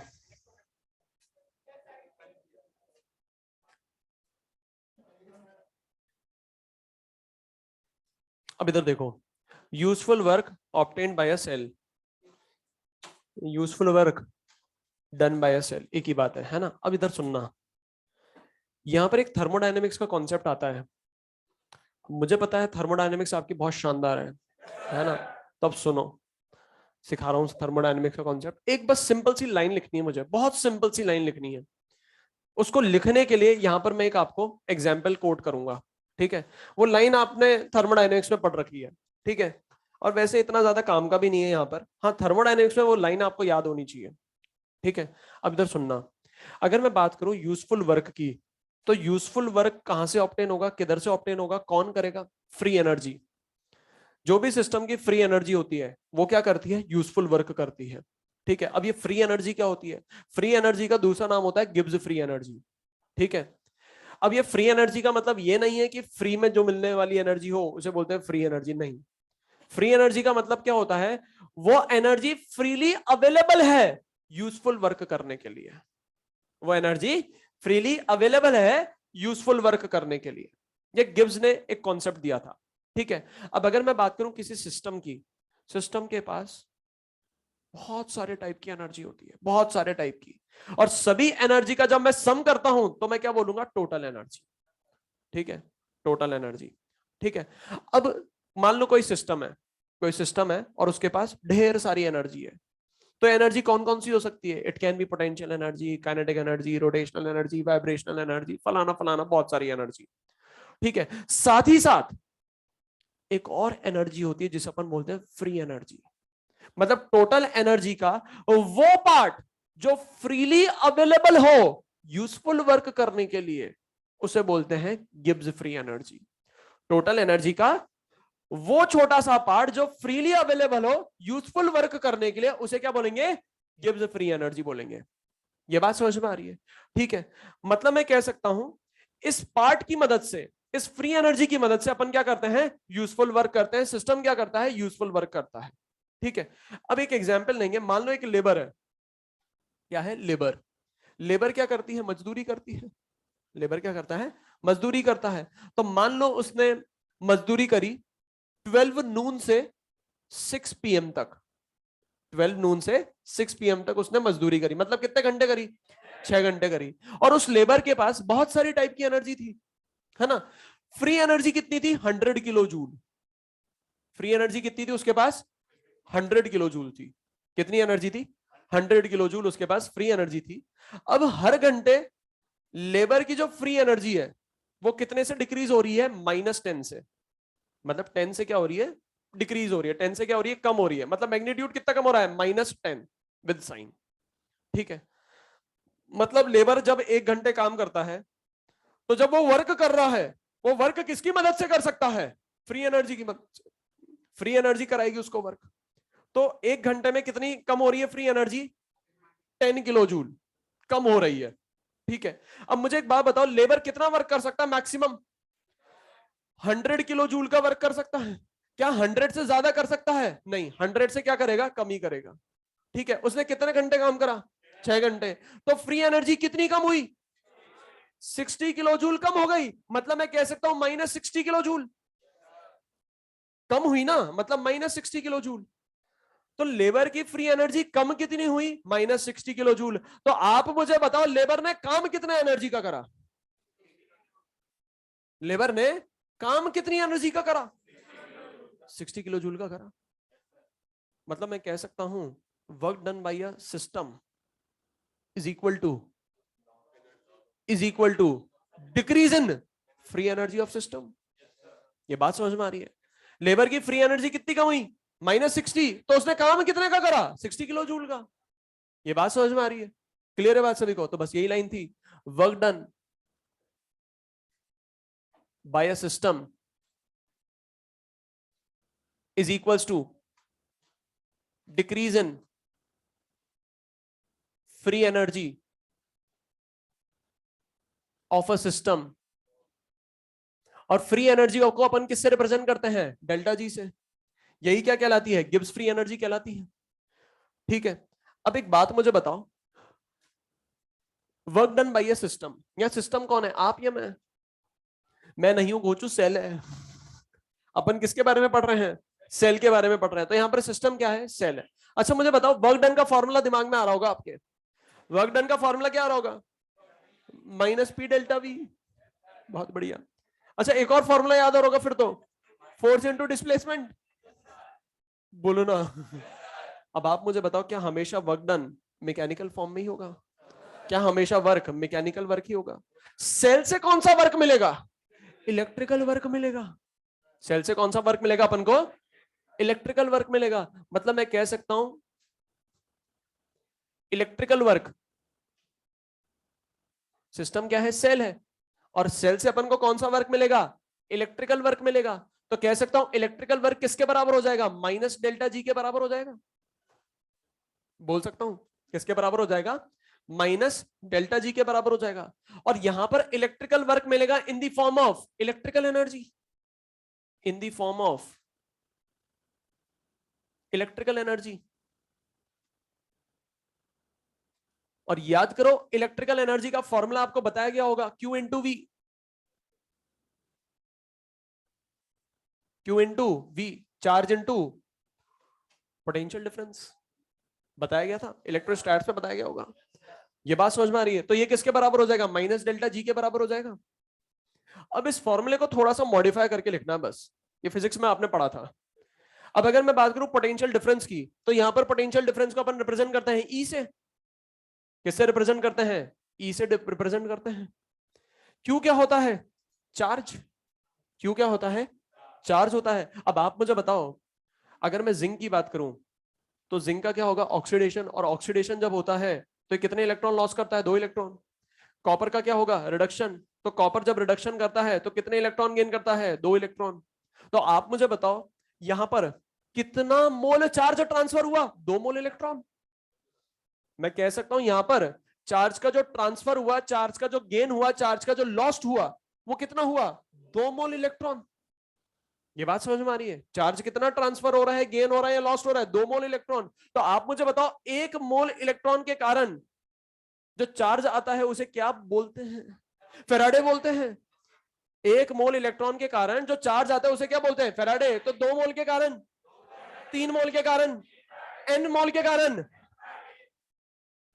तो क्यू की जगह क्या लिख दूंगा? N Faraday. मतलब मैं बोल सकता हूं ये किसके बराबर हो जाएगा? माइनस डेल्टा जी के बराबर। तो फॉर्मूला आ गया delta G is equal to minus N F E. ये बात समझ में आ रही है? और अगर मैं बात करूं at standard condition, at standard condition, तो स्टैंडर्ड कंडीशन पे डेल्टा जी को क्या बोलूंगा? Delta G not is equal to minus N F. E को क्या बोलूंगा? ई नॉट। ये फॉर्मूला आ गया। ये बात समझ में आ रही है? तो डायरेक्टली अपन को फॉर्मूला ही याद रखना है, पूरा डेरिवेशन याद रखने की जरूरत नहीं है। तो डेल्टा जी का फॉर्मूला क्या हो जाएगा? Minus N F E. बोलो ना एक बार, पूरा बोलो। Delta G is equals to, पूरा बोलो। Delta G is equals to, 3 बार।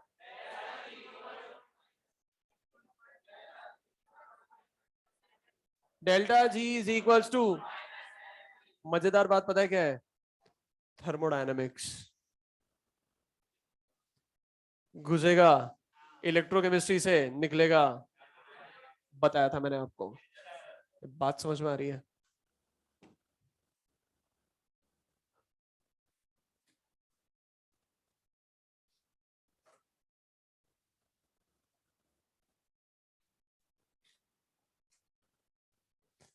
तो यहां पर मैं इनको डिफाइन कर लेता हूं टर्म्स को। ई क्या है? ईएमएफ ऑफ सेल, या इसको अपन बोल सकते हैं electrode potential, electrode potential. E naught क्या हो जाएगा? Standard EMF of cell. और क्या बोल सकते हैं अपन इसको? Standard electrode potential.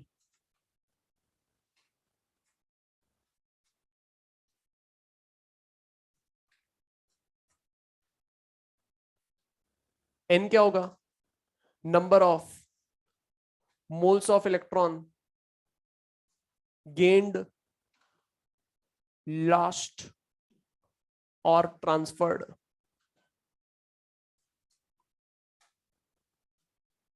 एफ क्या होगा? फेराडे।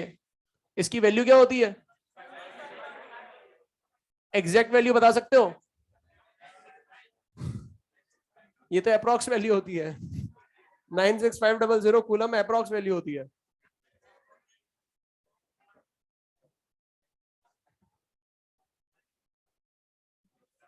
डेल्टा जी क्या होगा? Gibbs free energy.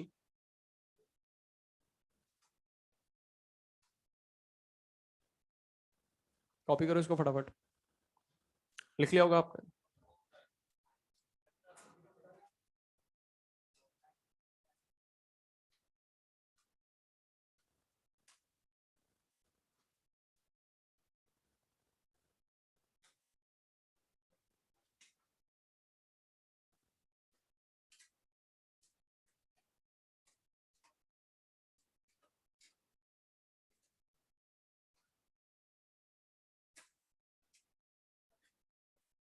जब सेल का पोटेंशियल अपन निकाल रहे थे तो वहां पर इलेक्ट्रोड पोटेंशियल अपन ने जिंक का इसलिए नेगेटिव लिया था क्योंकि वहां पर ऑक्सीडेशन पोटेंशियल दे रखा था, और फॉर्मूले में अपन रखते हैं रिडक्शन पोटेंशियल।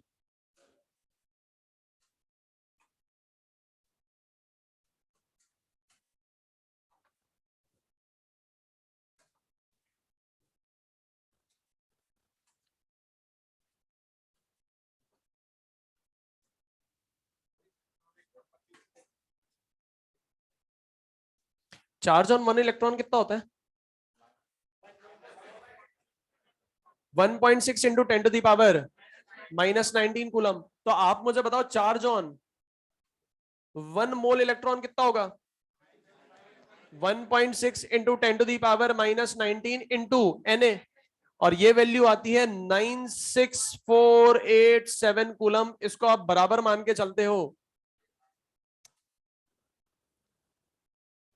इसको आप नियरली इक्वल टू मान लेते हो 96500 कूलम। और यही क्या होता है? 1 फैराडे।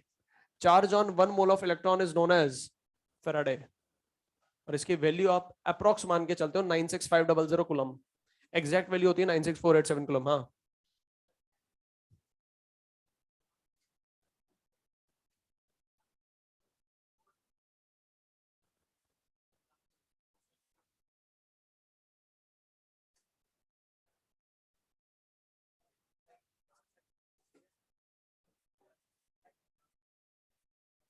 किधर और आयन होगा?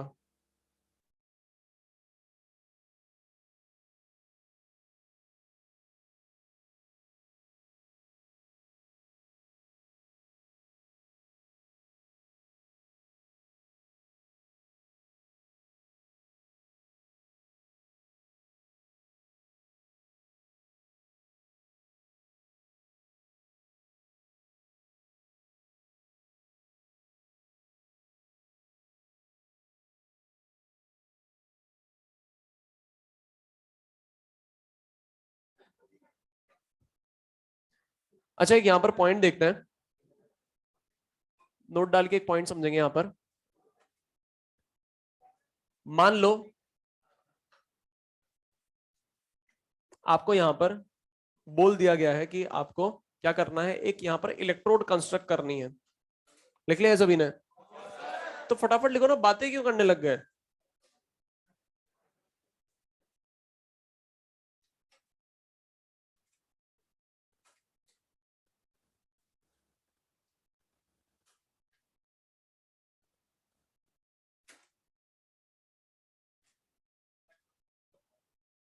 क्या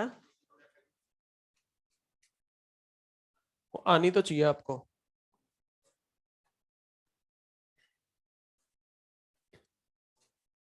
लिख लिया सभी ने?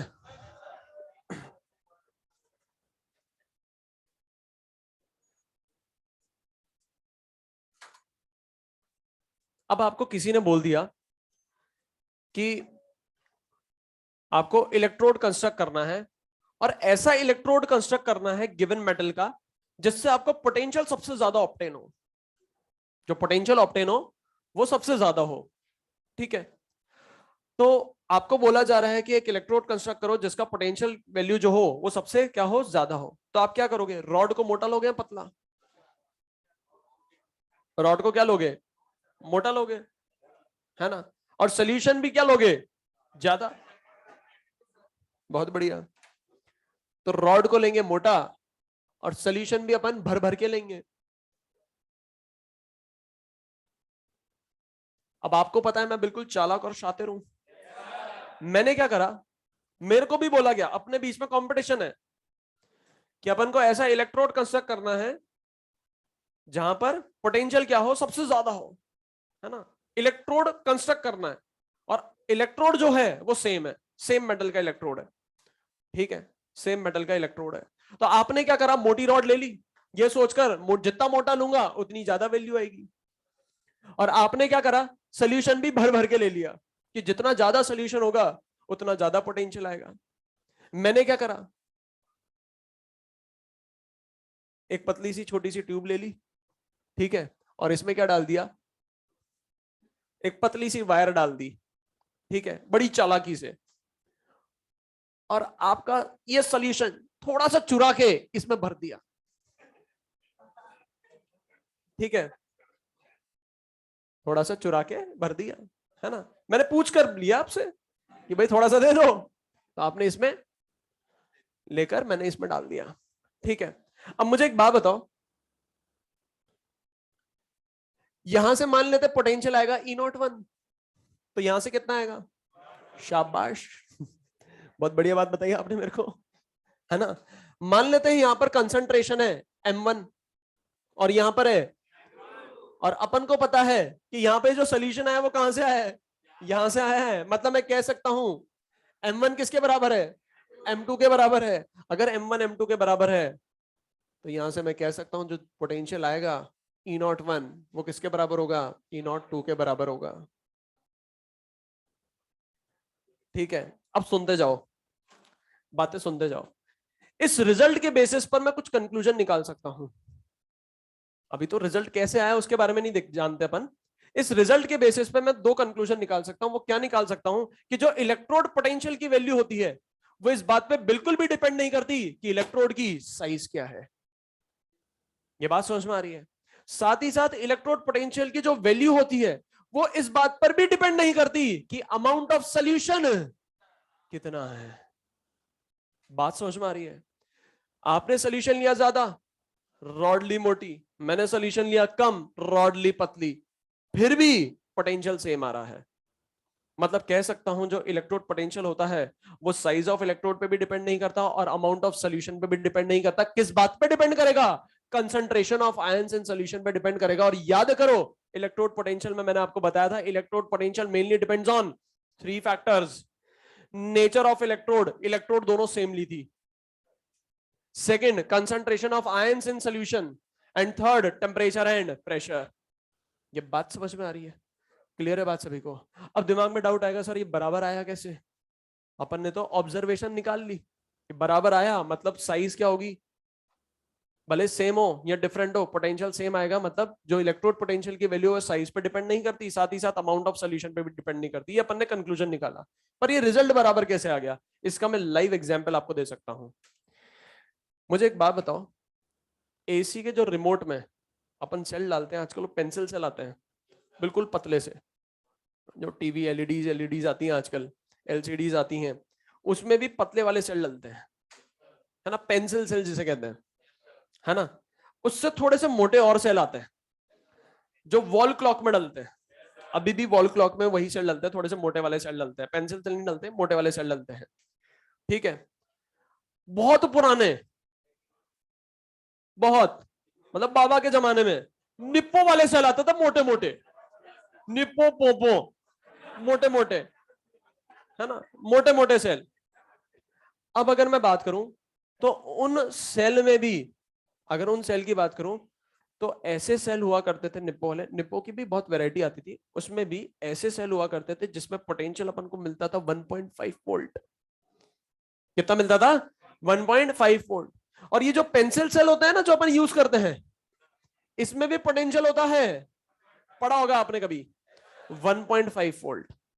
अब आप मुझे बताओ इलेक्ट्रोड पोटेंशियल पेंसिल सेल में और निप्पो वाले सेल में सेम है, तो आप मुझे बताओ साइज पे डिपेंड कर रहा है क्या? डिपेंड कर रहा है क्या साइज पे?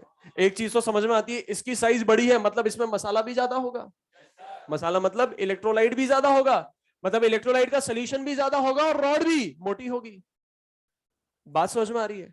और यहां पर क्या होगी, रॉड पतली होगी, सोल्यूशन कम होगा, पर फिर भी पोटेंशियल दोनों से सेम आ रहा है। मतलब मैं कह सकता हूं इलेक्ट्रोड पोटेंशियल जो होता है वो इंटेंसिव प्रॉपर्टी होती है, इंडिपेंडेंट ऑफ मास।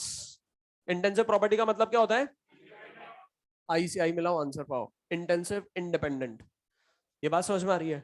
ठीक है, मतलब जो इलेक्ट्रोड पोटेंशियल होती है इसकी वैल्यू साइज ऑफ इलेक्ट्रोड पे भी डिपेंड नहीं करती और अमाउंट ऑफ सोल्यूशन पे भी डिपेंड नहीं करती। ये क्या सी प्रॉपर्टी होती है? इंटेंसिव प्रॉपर्टी होती है, इंडिपेंडेंट ऑफ मास और साइज होती है। ये बात समझ में आ रही है? तो इसमें एक पॉइंट लिखेंगे नोट डाल के, डायग्राम बाद में बना लेना, ठीक है। नोट में एक पॉइंट लिखेंगे अपन, the value of electrode potential, the value of electrode potential, the value of electrode potential, the value of electrode potential does not depend on size of electrode. The value of electrode potential does not depend on size of electrode and amount of solution, and amount of solution, and amount of solution. But it depends on, but it depends on, but it depends on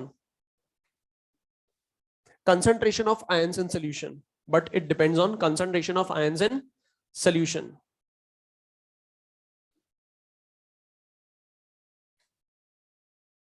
But it depends on concentration of ions in solution. ठीक है, बना लो फटाफट diagram.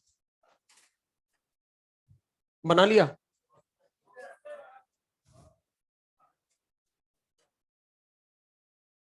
कोई नहीं, आराम से बनाओ, अभी आधा घंटा है।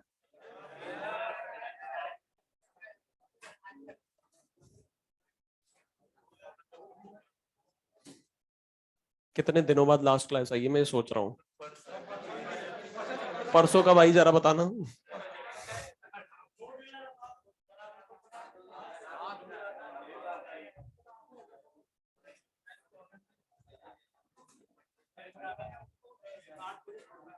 उनका बहुत आगे चल रहा है, बहुत आगे, इसलिए मैंने उनको छोड़ दिया था। मैंने कहा बराबर तो ले आऊं, पता चला उनका सिलेबस 1-2 लेक्चर पहले खत्म हो गया, मतलब बहुत आगे चल रहा है। उनको रोजाना 8:30 छोड़ता हूँ, और वो कल मैंने 8-10 पे छोड़ा तो वो कहने लग गए सर थोड़ा सा और पढ़ा दो, जाने ही नहीं दे रहे थे, सर पढ़ा दो पढ़ा दो पढ़ा दो, हमें और आगे कर दो। मैंने कहा रुक जाओ।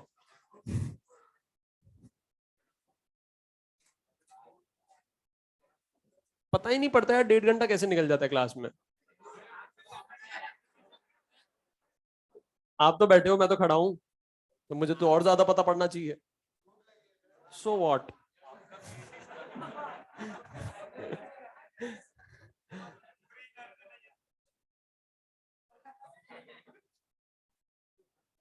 अच्छा इधर देखो अब,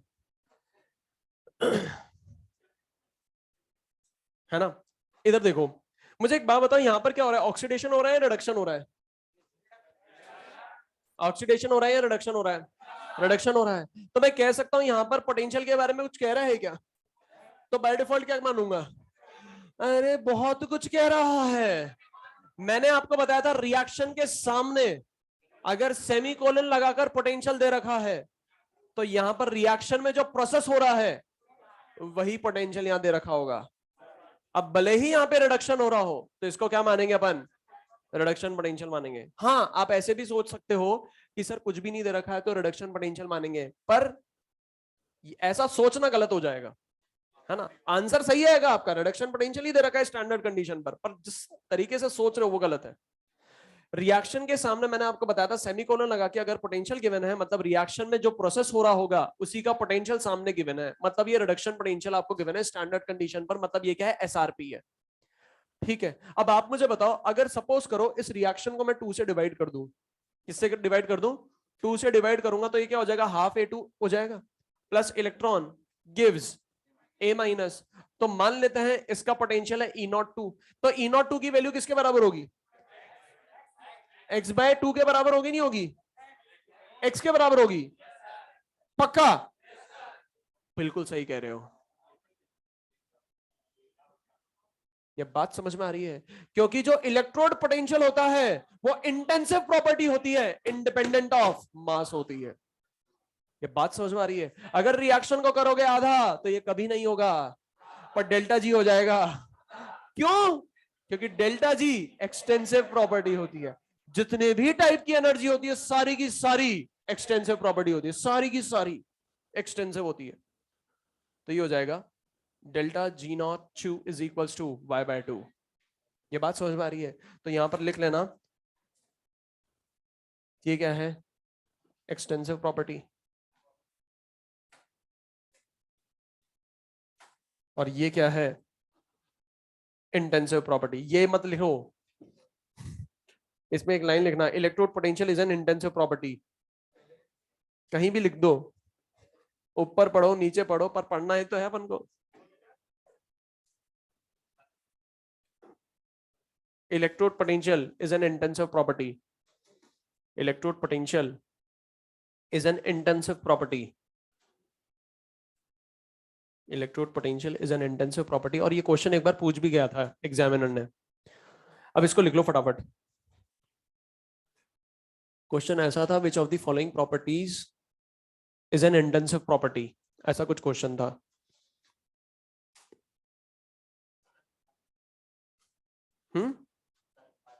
नहीं, पहले से ही बता रहा था, बहुत पहले क्वेश्चन पूछा था, याद नहीं आ रहा कब पूछा था।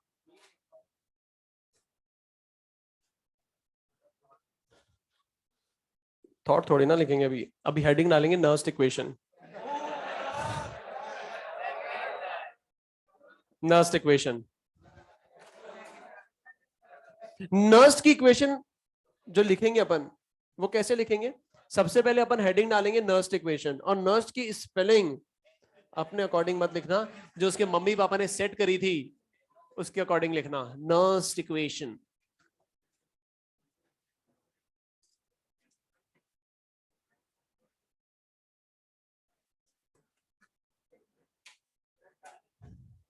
ये नरनेस्ट नहीं है, नर्स्ट है, नर्स्ट इक्वेशन। ठीक है, नर्स ने क्या करी थी, एक इक्वेशन दी थी, और ये इक्वेशन इतनी जबरदस्त थी, इतनी जबरदस्त थी, एक काम करो, नहीं रुको एक मिनट,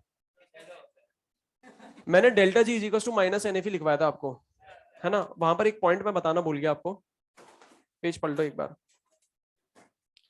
मैंने आपको ये बताया कि ये जो E है ये कुछ भी हो सकता है, सुनो अभी इधर एक पॉइंट सुन लो, यहाँ पर delta G is to minus NFE अपन ने फॉर्मूला लिखा था, यहाँ पर ये जो E है ये सेल का पोटेंशियल भी हो सकता है और इलेक्ट्रोड पोटेंशियल भी हो सकता है, इसलिए मैंने आपको बोला था E क्या है, EMF ऑफ सेल और इलेक्ट्रोड पोटेंशियल।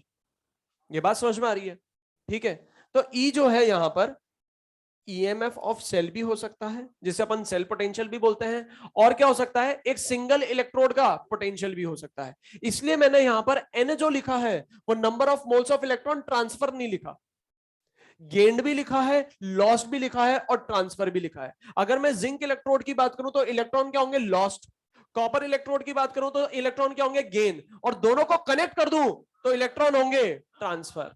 ये बात समझ में आ रही है, और यहीं से अगर नर्स्ट की बात करूं तो नर्स्ट ने जो इक्वेशन दी थी वो इक्वेशन इतनी जबरदस्त थी कि उस इक्वेशन की मदद से आप सिंगल इलेक्ट्रोड पर डेवलप हुए पोटेंशियल को भी पता लगा सकते हो और सेल के पोटेंशियल को भी पता लगा सकते हो, मतलब एक तीर से उसने दो दो निशाने करे थे। बात समझ में आ रही है, नर्स्ट इक्वेशन की मदद से अपन सेल का पोटेंशियल भी पता लगाएंगे, साथ ही साथ अपन एक सिंगल इलेक्ट्रोड पे डेवलप हुए पोटेंशियल के बारे में भी पता लगाएंगे। ठीक है, और ये जो इक्वेशन अपन ने लिखी थी delta G is equals to minus NFE, यहां से भी अपन डेल्टा जी की वैल्यू जो निकालेंगे वो सेल के लिए भी निकाल सकते हैं और सिंगल इलेक्ट्रोड के लिए भी निकाल सकते हैं। ठीक है, तो यहां पर नर्स्ट इक्वेशन हेडिंग लिखेंगे, सिर्फ नर्स्ट इक्वेशन बताऊंगा, आगे नहीं कुछ नहीं पढ़ाऊंगा मैं, फिर अपन मॉड्यूल डिस्कस करेंगे। यहां पर अपन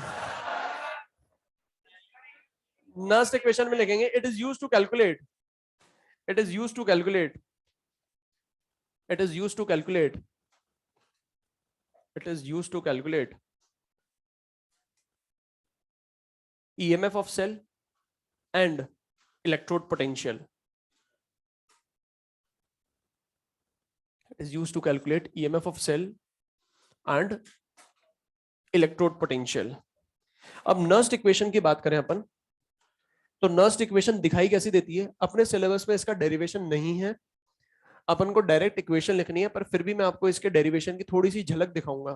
ठीक है, E is equals to E naught minus RT upon NF, ln base E है active mass of product upon active mass of reactant.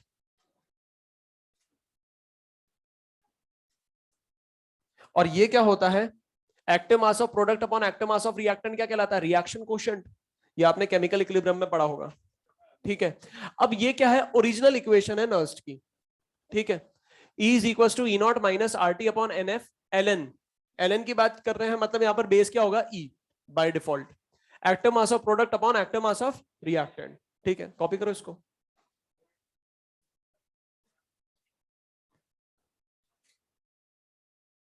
तो यहां पर E क्या हो जाएगा? EMF ऑफ सेल, ये अपन कह they sell potential. E not क्या हो जाएगा? स्टैंडर्ड EMF ऑफ सेल, ये अपन कह दे स्टैंडर्ड इलेक्ट्रोड पोटेंशियल। N क्या हो जाएगा? Number of moles of electron gained, lost और ट्रांसफर्ड। F क्या होगा? फेराडे, फेराडे की वैल्यू आप जानते हो 96500। अब आप मुझे बताओ, यहाँ पे T भी दे रखा है, T क्या होता है? तापमान। किस में मेजर करेंगे? केल्विन में मेजर करेंगे। अच्छा मुझे बताओ, R भी तो दे रखा है, R की वैल्यू क्या पुट करोगे? बोलो ना। 0.0 पुट करोगे, लीटर ATM में वैल्यू निकालोगे। वाह वाह वाह।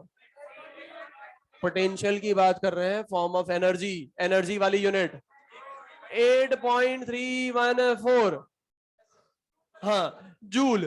मोल इनवर्स, लीटर, लीटर थोड़ी ना आएगा, केल्विन इनवर्स आएगा, है ना। क्यू क्या है? Reaction quotient.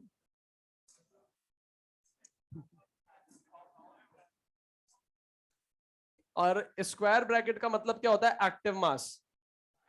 एक्टिव मास को आप याद करो, कंसंट्रेशन के बराबर भी पुट करते हो, है ना। और इसकी यूनिट क्या हो जाएगी? मोल, लीटर इनवर्स, है ना।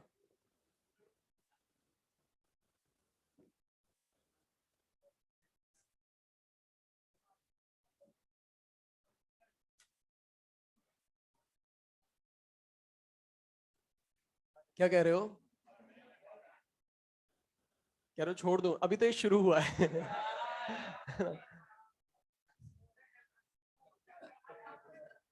अच्छा एक सेकंड, इधर देखो, बोर तो नहीं हो रहे ना? नहीं होंगे। अब इधर देखो, अच्छा एक मिनट इधर देखो, सुनना ध्यान से एक बार। जब भी न्यूमेरिकल्स आएंगे ना, अपन को न्यूमेरिकल इस इक्वेशन की मदद से सॉल्व नहीं करना। ठीक है, क्यों नहीं करना? इसका रीजन सुनना।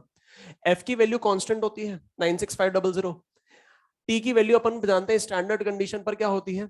298 केल्विन। मैंने आपको बताया था इस चैप्टर में 298 केल्विन लेना है। R की वैल्यू क्या होती है? 8.314। साथ ही साथ मुझे ये चीज पता है कि जो log बेस E है, मुझे बेस E वाली वैल्यूज याद नहीं है, मुझे बेस 10 वाली वैल्यू याद है, मतलब यहां पर बेस 10 में कन्वर्ट करने के लिए 2.303 से मल्टीप्लाई करना पड़ेगा। ये सारे क्या है? कांस्टेंट है। जब इन सभी को मल्टीप्लाई करोगे तो एक फिगर आएगा। ठीक है, उस इक्वेशन को अपन को हमेशा यूज करना है। 99.9% क्वेश्चन में एग्जामिनर हर क्वेश्चन में बोलेगा टेम्परेचर क्या है? 298 केल्विन। वो बिन फालतू आपसे इतनी सारी कैलकुलेशन नहीं करवाएगा। ये बात समझ में आ रही है? ठीक है, तो एक्सप्रेशन क्या हो जाएगा? देखो यहां पर E is equals to E naught minus 0.0591 upon N. N constant नहीं रह सकता। एजी के केस में कितने इलेक्ट्रॉन गेन होंगे या लॉस होंगे? एक एजी सिल्वर। जिंक के केस में 2, कॉपर के केस में 2, है ना। तो एन क्या रहेगा? वेरिएबल रहेगा, डिपेंड करेगा, रिएक्शन को देख के पता लगाएंगे। लॉग बेस क्या है? 10, active mass of product upon active mass of reactant. ये फाइनल एक्सप्रेशन अपन को याद होना चाहिए। पर मजेदार बात पता है क्या है? हर न्यूमेरिकल में अपन ये वाले एक्सप्रेशन यूज करेंगे, ठीक है। हुआ क्या था, एक बार एग्जामिनर ने पता है नर्स्ट इक्वेशन की ओरिजिनल एक्सप्रेशन पूछ ली थी, और उनमें ऑप्शंस जो थे वहां पर वो ऑप्शन नहीं था, ये ऑप्शन था। ये याद ही नहीं थी किसी को। फिर क्या करते हैं, जब 4 ऑप्शन ऐसे आते हैं तो अपन क्या देखते हैं कि कौन सा अलग अलग सा नजर आ रहा है कौन सा बिल्कुल अलग नजर आ रहा है, और जो बिल्कुल अलग नजर आता है उसी को टिक कर देते हैं। यही तो करते हो, है ना। तो बच्चों ने दिमाग पता है क्या लगाया था? एक तो वो क्या कर रहे थे, 4 ऑप्शन में से अलग सा ऑप्शन ढूंढ रहे थे, साथ ही साथ उनको ये याद था कि लॉग वाली टर्म आती है बेस 10। तो उनको दिमाग में ये आया कि 2 हिंट है हमारे पास, एक तो अलग सा ऑप्शन देखना है और एक लॉग बेस 10 देखना है। और वो गलत हो गया था। ओरिजिनल एक्सप्रेशन में लॉग बेस ई होता है। ये बात समझ में आ रही है? तो ये अपन को याद रखनी पड़ेगी। याद हो जाएगी ये? वो तो हो जाएगी, इतनी बार क्वेश्चन करेंगे वो तो अपने आप रट जाएगी। ये भी याद रखनी पड़ेगी। हो जाएगी क्या याद? एलएन में, कहां में? एलएन में रटोगे, सॉरी एलएन में रटो नहीं। आप रटते हो, रटना नहीं। कहां पे नहीं रटना? एलएन में रटो नहीं, फेल हो जाओगे। एलएन में रटो नहीं, फेल हो जाओगे। आप क्या करते हो? रटते हो, तभी तो नंबर नहीं आते। तो एक सीख मिली अपन को यहां से। क्या मिली सीख? एलएन में रटो नहीं, फेल हो जाओगे। ठीक है, अब याद करो, मैंने आपको बताया था इसके डेरिवेशन की झलक दिखाऊंगा। एक थर्मोडायनेमिक्स में अपन ने इक्वेशन देखी थी, 5 सेकंड में झलक खत्म हो रही है। इधर देखो, झलक की तरह ही दिखाऊंगा।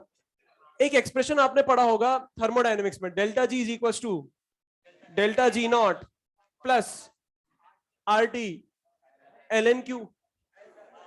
ये पढ़ा था। और याद करो, अभी डेल्टा जी का फॉर्मूला डिराइव करा था, क्या करा था? माइनस, क्या करा था? Minus N F E. इसको क्या लिख दूं? Minus N F E naught. इस पूरे एक्सप्रेशन को माइनस एन एफ से डिवाइड करो। माइनस एन एफ से डिवाइड करूंगा तो ये आ जाएगा E is equal to E naught minus R T upon N F. बात समझ में आ रही है ना?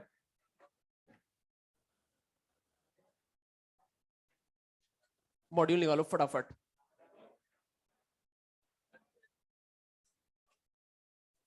मॉड्यूल निकालो फटाफट फटाफट फटाफट।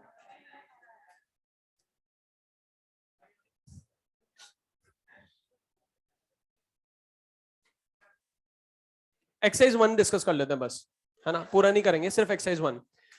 बीबी 1 डिस्कस कर ली थी अपन ने। बीबी 1 में किसी को डाउट तो थोड़ा था?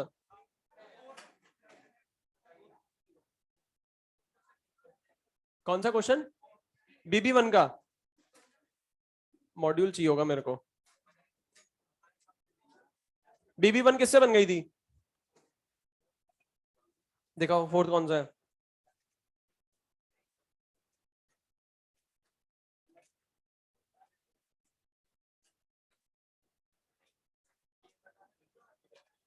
ये क्यों नहीं बना?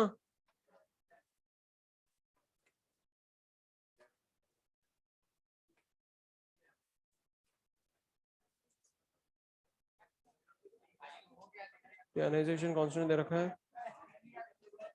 क्वेश्चन नंबर 4 नहीं बना। क्वेश्चन नंबर 4 देखो यहां पर, बीबी 1 का क्वेश्चन नंबर 4 आपको के दे रखा है।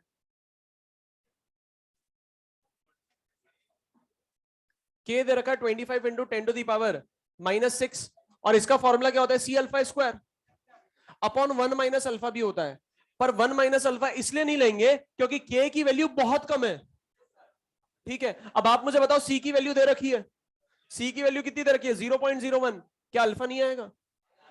आ जाएगा। ये बात समझ में आ रही है? तो अल्फा आ जाएगा 5 इंटू 10 टू दी पावर -2 आ जाएगा। यही आ रहा था क्या? यही आ रहा है ना, तो 5% हो गया, 5% हो गया, है ना। अब आप क्या करो, इक्विवेलेंट कंडक्टेंस निकालना है इनफाइनाइट डाइल्यूशन पर। तो अल्फा की वैल्यू पता है आपको, तो equivalent conductance at particular concentration upon equivalent conductance eight infinite dilution. Equivalent conductance at particular concentration आपको गिवन है 19.6, अल्फा की वैल्यू पता है, निकल जाएगा। इसमें क्या दिक्कत हो गई थी। थर्ड क्वेश्चन BB1 का ही,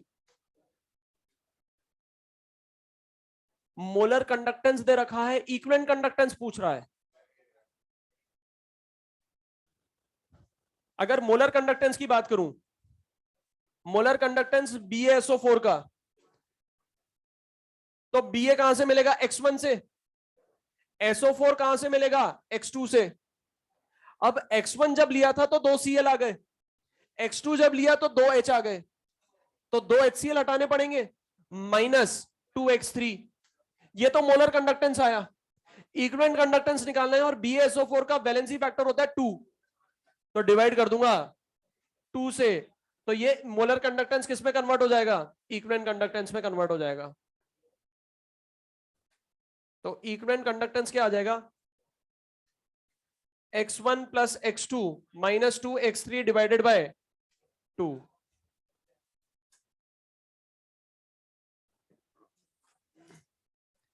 एक्सरसाइज नंबर 1 में किसी को डाउट है तो बोलो।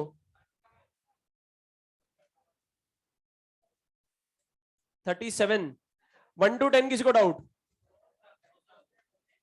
11 to 20 किसी को डाउट, कहां तक दिया था, 18 तक दिया था, 11 to 18 किसी को डाउट, 30 to 40 किसी को डाउट, 30 to 41,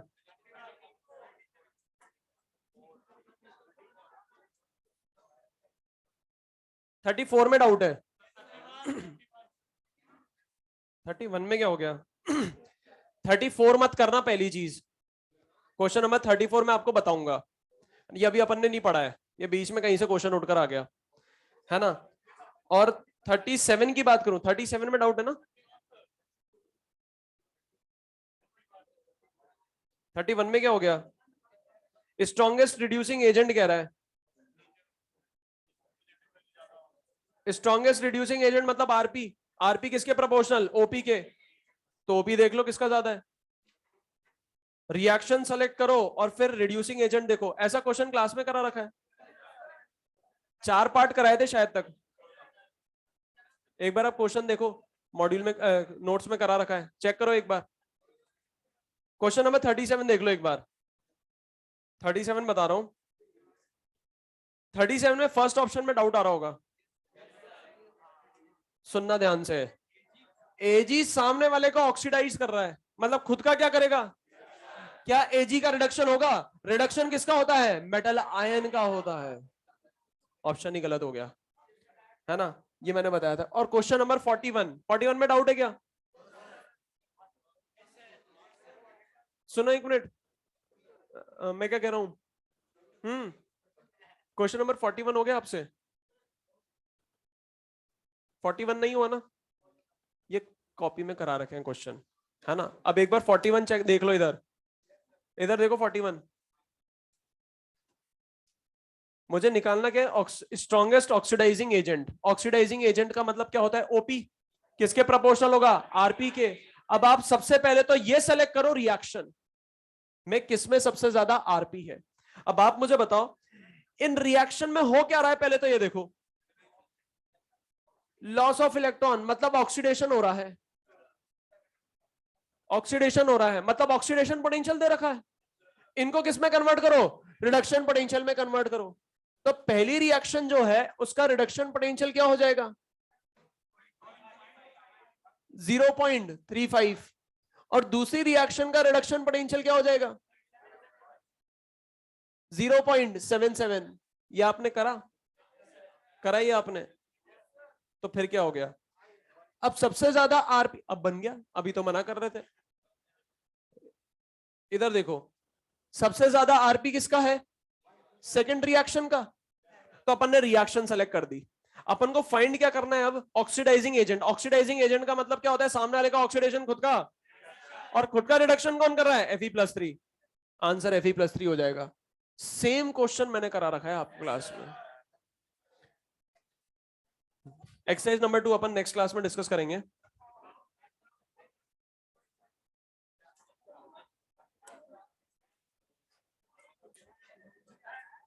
फटाफट खड़े हो जाइए, बाहर पूछना। Thank you.